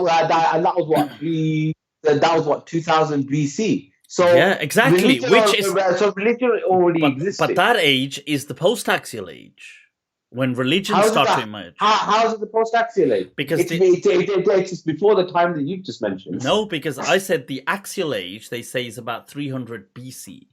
It kind of ends. So you see that there's this kind of awakening that takes place globally. It's in different parts of the world. People start, and some of the Rig Veda thing is also ties into that, because it's initially just to do with this awakening. But the centuries that follow, there's a point which I would pin till, obviously these things are reasonably arbitrary, but I would pin to up until the rise of Islam with the Prophet Muhammad sallallahu alaihi wasallam. What happens is here faiths, religions emerge, like concretized religions for society as a whole. So you'll get Christianity will rise as an actual later on becomes institutionalized, but as a religion. Islam. Christianity was there 600 years before Islam was. Yeah. 500 years. 500 years before Islam. Yeah, of course. But it's in this age that I'm saying. Okay. Judaism was what? Another 1500 years earlier? Judaism was from before that, but you see, Judaism, this is my point. Originally, Judaism was not like, you see, so if you look at the ancient Judaic thought, there is no concept of the afterlife. There is no, it was more about the awakening. It wasn't actually the way religions later on developed. I know Judaism later on, they did adopt these things as other faiths did as well. But initial the old, rabbinic literature will show you that the Jewish Torah, the Jewish Bible, doesn't really speak of an afterlife, and most rabbis historically negated it, that there was no akhirah. It was just about this world. And which is interesting, actually, because if you tap that into, which is not, we'll end up digressing, which if you tap that into maybe Moses was Akhenaten, and it's interesting because that would actually reflect a huge Egyptian kind of sentiment as well. But so you see, whether people like it or not, I've said to people, whether people agree with Islam or not, Islam sealed the deal on global faith. Never after it was ever a global faith to arise again, until our very date. It has not, and even when great historians and anthropologists, people like Yuval Harari, are interviewed, like on YouTube, and he's asked this question: can you ever envisage a world religion emerging? They're very clear that no, not if you mean religion as religions, unless you mean, like he says, technology as in, am I a Samsung follower or Android, or am I an Apple? He says like that's different. But if you mean religion, the way religions are, they are sealed. Like humanity has gone beyond. That window has closed. They will never emerge again. So whether people agree with Islam or not, the fact that it sealed the deal on global faiths is a a factual phenomenon of anthropological history. Okay. Well, I think I have exercised your brain in as much as you exercise your gym, because I tried to trip you up many, many times there. अबे मजा क्या इसी में आता है, मजा इसी में आता है, या you know, मैं mental. बोलने वाला था मैं, मजा तो आया नहीं बहुत ज्यादा यार. That's the you have to be challenged. the challenge. You see, I love the mental. You know, I love it. Honestly, I get such a kick out of it, and but yeah, but these are obviously, and I'm really glad that you did bring this up, Doc, and you challenged it from a devil's advocate perspective. And I did see, look, some people in the comments. I was going to say we could take some quick questions if you like, Doc, if you've got a few minutes. Another Sure. 10 minutes or Sure. so. So people, if you post your questions, I'll put them to Doc and we'll quickly try and go over them. But I think, so you see, some people I did read, obviously there were mixed comments, and some people said, look, you know, oh, you know, Mufti, you're not. I saw some comments saying these arguments are so weak and I can do a much better job. That's great if you can. You know, if you can. By the way, I'd like to make the point that I'm not convinced by your arguments, but you gave a good account of your arguments. Yeah. I'm glad. You gave a better account than I expected. Yeah. इसको क्या बोलते मालूम नहीं ना, क्या बोलते हैं पीछे से वार करने. Acha, I come from backside. You're like, you come from my backside where the period is empty. You're like China's COVID test.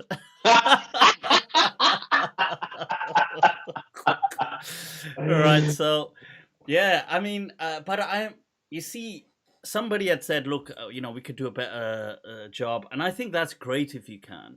I think, look, this isn't about, to me, we have to accept something, that faith is in crisis. When you accept that, you realize that, look, we cannot make people Muslim. We cannot make them do any, you know, it's out of our hands. What we can well, I mean, वो बात तो वाज़ेह है. I mean, that's that's clear. No, of that's course. Clear. But what I was going to say was that there's two key elements. One is this argument that, you see, science has sealed the deal. And just to explain to people, well, actually, recent breakthrough, it shows it hasn't. And the other thing is that, you see, none of us have ever met the Prophet. None of us. So when people have when people are upset with the Prophet, when people have a dislike for the Prophet ﷺ, this is they've never met him. This is a dislike to a caricature that has been somehow you've arrived at, it's been given to you. You know, you've been taught that this is what the Prophet was like. He was a warlord. He was somebody who did, and you've disliked that. Fair enough, and maybe rightly so, because, you know, you've come across that he was a butcher and he was, you know, he used to kill people and do these things. I don't blame you. What I would say is, if that was my perception of the Prophet, I too would be in the same shoes. I would think, you know, I don't. But if we move away, you know, remove some of these kind of sectarian blinds, this kind of institutionalized coverage that's happened for so long, we dig a bit deeper, we will find a message of the Prophet and a character that is nothing like what he's been portrayed. Over the centuries, people have exploited, because obviously the Prophet is such a key figure. Some people, whether it was, for example, military campaigns, they needed things, it's easy to justify them if that's, you know, the prophetic image. If people needed something, it's easy to show, you know, if people had a problem with kuffar, it's easy to show, well, you know, oh, well, the Prophet, you know, he did this, he's my, you know, justify your actions. And then people doing this century over century, it has resulted in this image. So I just wanted to highlight these two things, that, look, there is, yes, you may have a problem with the Prophet's character, but you've never met him. And is this really his character? That's the question. And yes, there's a third element, which unfortunately we can't do anything about. I hope people will change, is the emotional thing. You see, many people who leave Islam, it's because they've been treated like absolute garbage and trash by Muslims. And when they doubt Islam and they ask, like somebody's got a scientific question, like you asked, Doc, and they go and ask the Mulvi Sahib, and the Mulvi Sahib tells them off, and they ask their parents, the parents like slap them one, and then they try and ask an Imam, and he says, oh, you deviant, you this, don't ask these things, and then they just listen. So, yeah, well, I mean, I agree with you. But ताली दोनों हाथ से बजती है. Yeah, right. At the same time as the Muslim community is failing people like that as a whole, personal responsibility also comes into it as well. Of course. Does it not? Yeah. And people can't just turn around and say, well, so and so Imam did this and did that and acted like this, and he was a bit of a hypocrite and he was actually doing this, so therefore I'm now throwing the whole of Islam out. It's like, yeah. What? I mean, I think, you see, what I was going to say was that, you see, there's that aspect. That's a minor one of just like when you're asking questions, you're proactively asking. What often happens is the next layer, which I was going to mention, is not where you're asking, but where Islam is used as the justification tool by people who kind of negatively impact. So, for example, to control you, let's say, they say, well, this is in Islam anyway, you're not allowed to do this. Or let's say it was to always, Islam is only used whenever you're in trouble, basically. And that this is why I say to people, look, don't have this attitude towards your kids where you use, like Allah's gonna do, like it's always, whenever Allah is mentioned, he's just this is to bring, it just means trouble. Because that as well, it's problematic, because what happens is people are not so rational. So they just reach a level where they say, you know what, F it. I've had enough now. Yaar, ye bhi everything, Islam, dimag kharab kar diya. It's like so this thing, like that category of people are not seeking answers. They're just people who get fed up with it being, and it's not right. It's just as a control technique, it's shoved down their kind of throats in saying, well, every time somebody wants to control them, they just say, yeah, in Islam, it says, you can't wear jeans. In Islam, it's haram.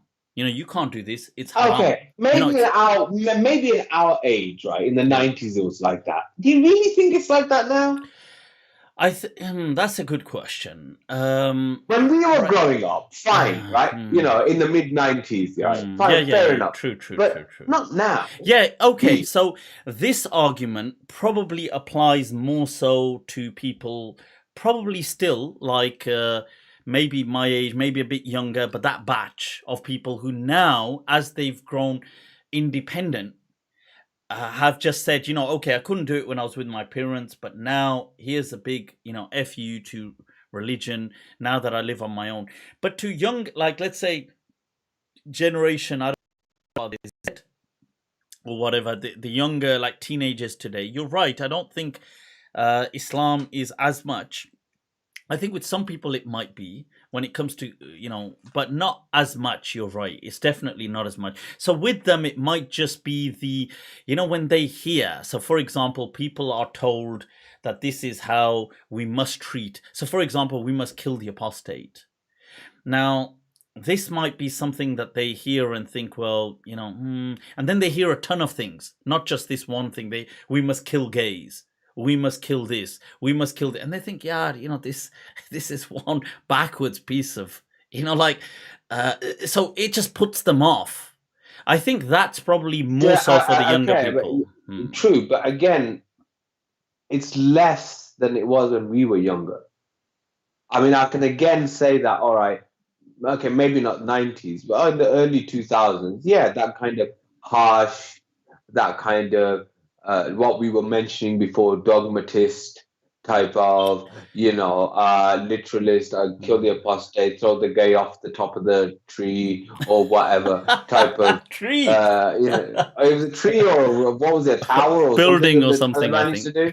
Yeah, right. That sort of stuff, right? Then yeah, but you don't really see that many people defending those positions now, do you? You know, They're kind of quiet. you say that, but then you've got Daniel Haqiqatjou, who's a graduate from Harvard, speaking about how the apostate needs to be murdered and how homosexuals deserve to be killed. You've got Dawa Man, massive following, saying how making snowmen is shirk because it's, you're making idols.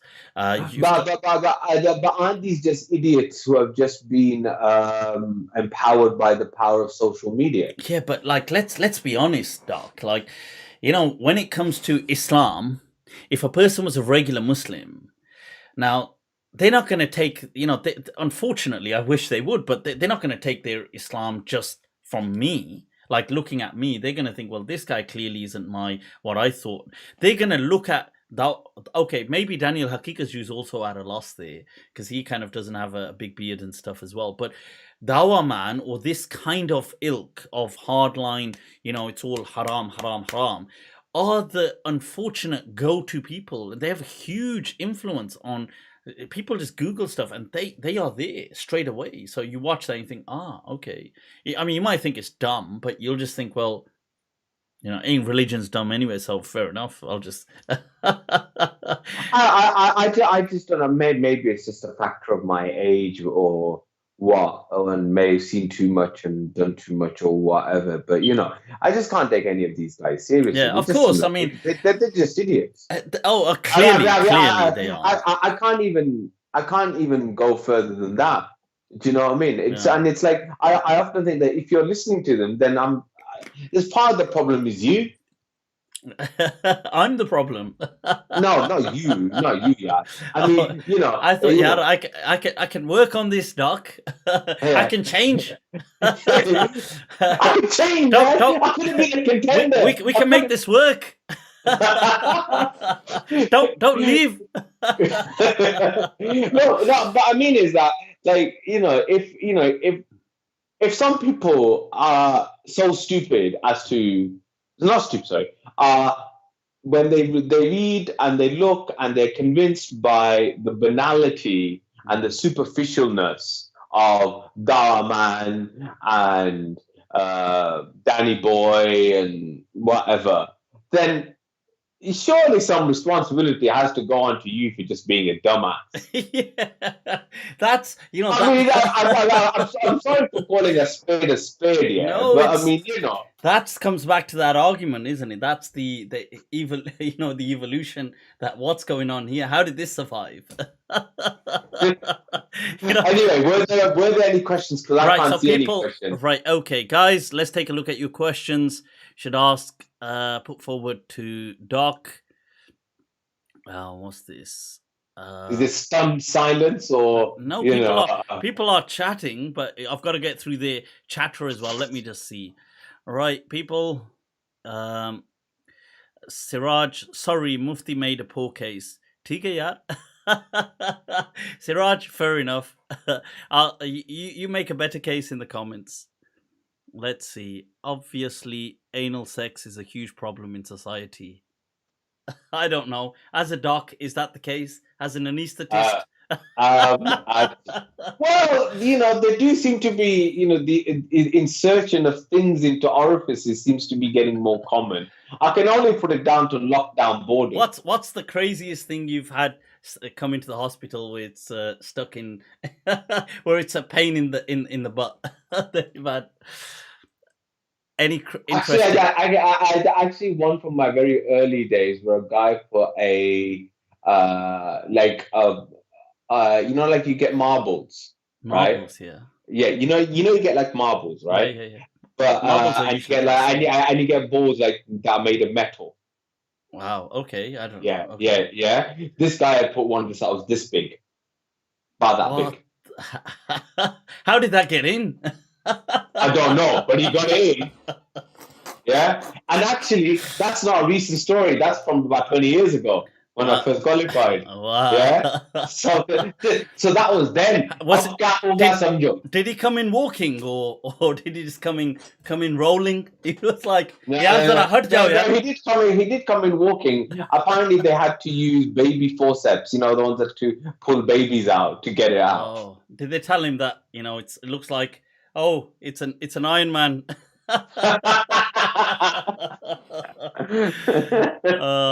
So that's gotta be. Okay. What are your thoughts on Muhammad Hijab with his views on apostate not being killed? I mean, I would have thought that's a no-brainer, but yeah. I mean, I don't believe these are ijtihadi issues. There, I've never subscribed. Well, no, I lie. I did once, but I don't now subscribe to the theory that the apostate should be killed.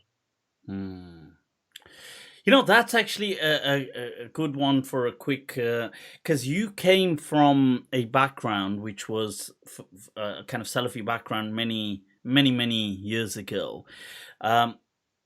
What if somebody could ask, why do you think, is it important or to kind of learn fiqh or to learn these things? I know you're involved in teaching some fiqh as well, Doc, and you've studied for a good while with Sheikh Sidi Iqbal, but is there any, I mean, what's the point of all of this? Is it any good? I mean, you've got experience where you came from a background where you weren't like that. You did start studying fiqh. Okay, so I mean, Islamic, I would actually defer to your interview that you did with Rashad a couple of months ago now, where he talked about how learning of all of the Islamic sciences are all asbab, really. They're all a means. You learn your aqidah so that you don't make big mess ups, right? You learn basic fiqh so you know how to function as a Muslim, right? How to pray, how to fast, how to this, that, and the other. Just the basics, right? And then if you are in that way inclined, you might learn a bit of usul al-fiqh so that you can understand, well, why is the ruling like this? And why is the ruling like that, right? And then after that point, really, it's all about your connection with God, right? All right. Some people get that connection with God by some simple recitation of the Quran. Some get it by going out into the world and seeing the beauty of creation, as I would say. Right? Some get it in a formalized structure like a tariqah. Some get it in another way, right? So, so the reason why I felt I personally needed to study was because the Salafi Dawah was great at refuting. It was great at rubbishing things and throwing things in the garbage. It was never good at planting anything in you. So you felt like an empty vessel, like a big iron ball. Yeah, like a big iron ball, right? Exactly. Except on hollow, right? So I mean, and the example, I alluded to my associate who said that he went on Hajj and he didn't feel anything. I remember the first Umrah I ever went, I didn't feel anything. There was nothing spiritual about it, as far as I was concerned. I was a Salafi at the time, right? The second, or the third Umrah that I went much later, not much later, maybe 15 years later, by which time I'd left the Salafi movement, by which time I was exploring, ideas of tasawwuf and tazkiyatul nafs and all this spirituality. And I found, I found it incredibly moving. Going there and seeing the Kaaba, going there and realizing that the body of the Rasul was in front of me, and this is where he was buried. And even though there has been mass vandalism by the Saudi authorities of all the historic sites that were there, I still felt, you were talking about that emotional part. I felt that emotional connection. So. Yeah. So for me, so what I needed was structure. I needed that, to go back to what Rashad said, I needed that, the basics of Aqidah, so you're not messing up and thinking that God is a man sitting on a throne with with a shin and two right hands and an eye, and and all that sort of rubbish, and he floats down to the atmosphere, and and floats back up in the middle of the night, right? So that's what your Aqidah is for. Then there's the basics of fiqh, of how to pray, how to do this, how to do that. The Salafis, who always go on about following the Sunnah and the Kitab and the Sunnah and the Kitab and the Sunnah, they never seem to have a good formulation of why it was you did this, that, and the other, and they were always arguing amongst themselves. As I said, arguing over whether hijab is wajib or mustahab, we're arguing whether Fatiha should be prayed behind the Imam or not, and all this kind of stuff. And you're kind of like, after 1400 years, you still haven't figured out how to pray yet. What kind of idiots are you? Yeah. Right? And then, as I said, the usul al-fiqh bit was I wanted to see where they came from, right? And after that point, to be honest, anything else that I'm actively reading or getting myself involved with is more on the spiritual side, because that's what I need. Me personally, that's what I need, right? And so if somebody comes to me and says, do I need to be an alim to be a good Muslim? No, of course not. Yeah, right? Of course not. Do you need, could you just get up in the morning, do your 5 salahs, fast in Ramadan, give it a charity, do your zakat, do Hajj once in your life, khalas, right? That's it. Maintain a connection with your Lord. End of story. Yeah. That's it. I mean, I know I'm kind of torpedoing my own audience. Yeah. No, absolutely. I think it's spot on what you're saying. Yeah. Yeah, but it's all asbab. It's all asbab. Of course. In of itself, it don't mean anything. It's like in medicine, we used to take the mick out of foreign doctors who would be able to come to the UK, and they would be able to tell you everything about a disease. Say, I don't know, emphysema. They'd be able to tell you all the signs, the symptoms, the incidents, the genetic factors, the physiology, this, that, and the other. But when you gave them a patient in respiratory failure due to their emphysema in a critical situation, they'd have no idea what to do. Right? What was the point of the learning? Yeah. It was nothing, right? And this was the difference between theory and practice. And this was the difference that you noticed especially with British doctors compared to foreign doctors. I'm not trying to say that our system is the best. It isn't, but it does mean something that people still look up to it, right? Wow. And that is that when it comes to the management of a patient, right? We're generally, you can ask me now, what are all the specific chemical structures of all the specific chemicals that I use? And I've probably forgotten half of them, right? But I can tell you, in an emergency situation, I know what the hell to do. You're doc.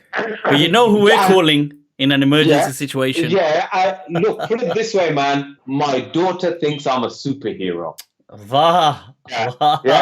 Okay, she's 8 years old. But because she said that, does daddy save lives in the hospital? Yes, he does, because he works in intensive care as well. That makes him a superhero. There you go. See, that's how. See, when children have that admiration, about a couple of weeks back, Zara, my daughter, she was saying something, and she said, I don't know, was she speaking to Layla or she said, well, should ask Dad. And she said, because Dad is a genius. And I thought, wow. You see, that's it. Just that's enough now. Just from the mouths of babes, eh? From the mouths of babes. I thought that's it right there. Just freeze them in time. So why do children have to grow up? Answer me that one. Why did he create a God? Because my 8-year-old daughter is absolutely perfect. I've been told that when they hit teenage, they're absolute terrors. Right? Can't I keep them at 8 years old? Why do they have to be older? Do you know what I mean? I've just had to go through teenage boys. That was fun. No. We've got to wait for the technology to catch up, Doc. But, you know, here's on the subject of parenting, right? Saying that I heard, by the time a son realizes his father was right, he has a son who thinks he's wrong. I can attest by experience that is the truth. Vah. Look at that. You're doing it, Doc. You're doing it. So people, right. All right. So guys, I see, people are, look at that. There's so much vah about your fatherly advice right there. So much love coming from the people. Right? See, I can't see any of this. See, Doc, you know what it is, Doc? You're like the sun beaming out the light, but it can't see its own light. You see, you can just benefit others with it. Are you saying I'm just full of hot gas? Yeah, I didn't have any. I'm saying you're on fire. I'm saying you're on fire, Doc. You're on fire. That's what I'm saying. So, people, you know, shukran. Let's wrap this up. Unlike us, you know, useless people. Doc actually has an active role in society. He has a job. I do unfortunately have to go to work tomorrow. Yeah, he has a real job. You know, unlike us when just as film critics. Doc actually works. Right, so Doc, it's been awesome though. Shukran for taking out your time. Well, exactly. Thanks for allowing me on the second time and you're most welcome. Letting me, you know, shamelessly promote myself. No, up. Second time, third time, up. Khud yahan aa jao yaar. You come right here. You're more than welcome. Ahlan wa sahlan, mikasa sukasa. Right, so, but people, Doc, you've got a podcast, haven't you? Is that still going? Yes, I do. I do have a podcast, the Atypical Anaesthetist. I must admit, due to COVID pressures, it has been a bit silent for the last couple of months. Hopefully, once things settle down a bit more in the hospital, he prays. Then, you know, I'll get a bit more active with that. Similarly with my tech stuff. And I am teaching, as Mufti mentioned. It's very simple stuff. It's nothing. As I said, I'm not an alim. I'm not. I'm just about an educated layman. Just about in the realms of deen. But in order to, I felt to consolidate what I had learned, I felt that it would be good for me to teach so that at least I could then understand. You're teaching myself. What, online, or was this in person? Yeah, that's just online. Just online. So well, you can't do anything. You can't do out else. People. So if guys do check out Dr. Maj's podcast, it's on what is it on the podcast? It's on Spotify. Rather, you're doing it, Doc. Spotify. I've still got to get all my stuff on there, but it's in progress, people. My executive task force is on it. Right, so it should be there. Right. So Zara's doing it, is she? Yeah, I'm just waiting for her to learn how to do all the Spotify stuff and get it done. I dread that. I dread when they can even, you know, start understanding things properly, and they watch some of my stuff and think, what on earth is he on about? I think I'll have to block them off all my own channels. No. Look, what will happen is, before that, you'll get to the stage where your kids are always embarrassed about you. You can never be cool enough. I always thought, I thought, you know, as a dad, I can pull that off, you know. So you never can, mate. Bro, I'm telling you right now, yeah. No amount of black Mercedes and big banging tunes, yeah, are ever gonna make your kids think that you're cool, yeah, or fade, skin fade, or whatever. As far as they're concerned, you're still, you know, Abba or Daddy, you know, who's to be feared. And and whom you should ask, quietly, Dad, can I have another £10 from the sweet? The ATM. Do you know? ATM. The Yeah, cash the point. Bank of Dad, Bank of Dad, Yeah. the Bitcoin of Dad. There you go. There you go. So, people, you see, look at all of these things, these terrors we've got to look forward to yet. But guys, do go to Spotify, check out Dr. Mad's podcast, The Atypical Anesthetist. And also, if they do want to reach out and share, maybe they want to get involved in some of your lessons, or they just want to kind of collab with you, or just reach out to you, Doc, where's the best place to reach out? Facebook's the best way. And the name on Facebook is, as I've put on here, it's Majid Sheikh, Dr. Majid Sheikh, isn't it? Yeah. Well, people, it's been awesome. Much love to all of you. Doc, absolutely grateful for you taking out your time. And thank you for allowing me back on. And inshallah, we shall meet up when lockdown. Forget the lockdown. No, after the lockdown. Yes. See, some of us are upstanding members of society because we take Pfizer. There you go. And so wait a minute, I can get you Pfizer. See, there's a triple layer of that joke here. You have to get. This is it. Doc, well, next time you come, bring that steel ball around. I did not take it home with me. I'm not a madrasa teacher. Well, guys, have an awesome night wherever you are. Doc, much love to you. Yeah. Salamullahi alaikum, people. I'm going to put up the exit page. If you haven't already liked and subscribed, then get the hell over there. Get liking, get subscribing. I am going to have, inshallah, this week, so by the weekend, we should have the Discord app up and running. There is this is the special members one, so it's got exclusive stuff on there. I will have a trailer. There's a trailer for it as well, promo trailer. I'll put that out there as well. You get a Patreon as well. I have. No, this is linked to the Patreon members. Oh, okay. So people who want access to it will be automated via Patreon or YouTube membership. I will also activate in the future, so it'll be via that.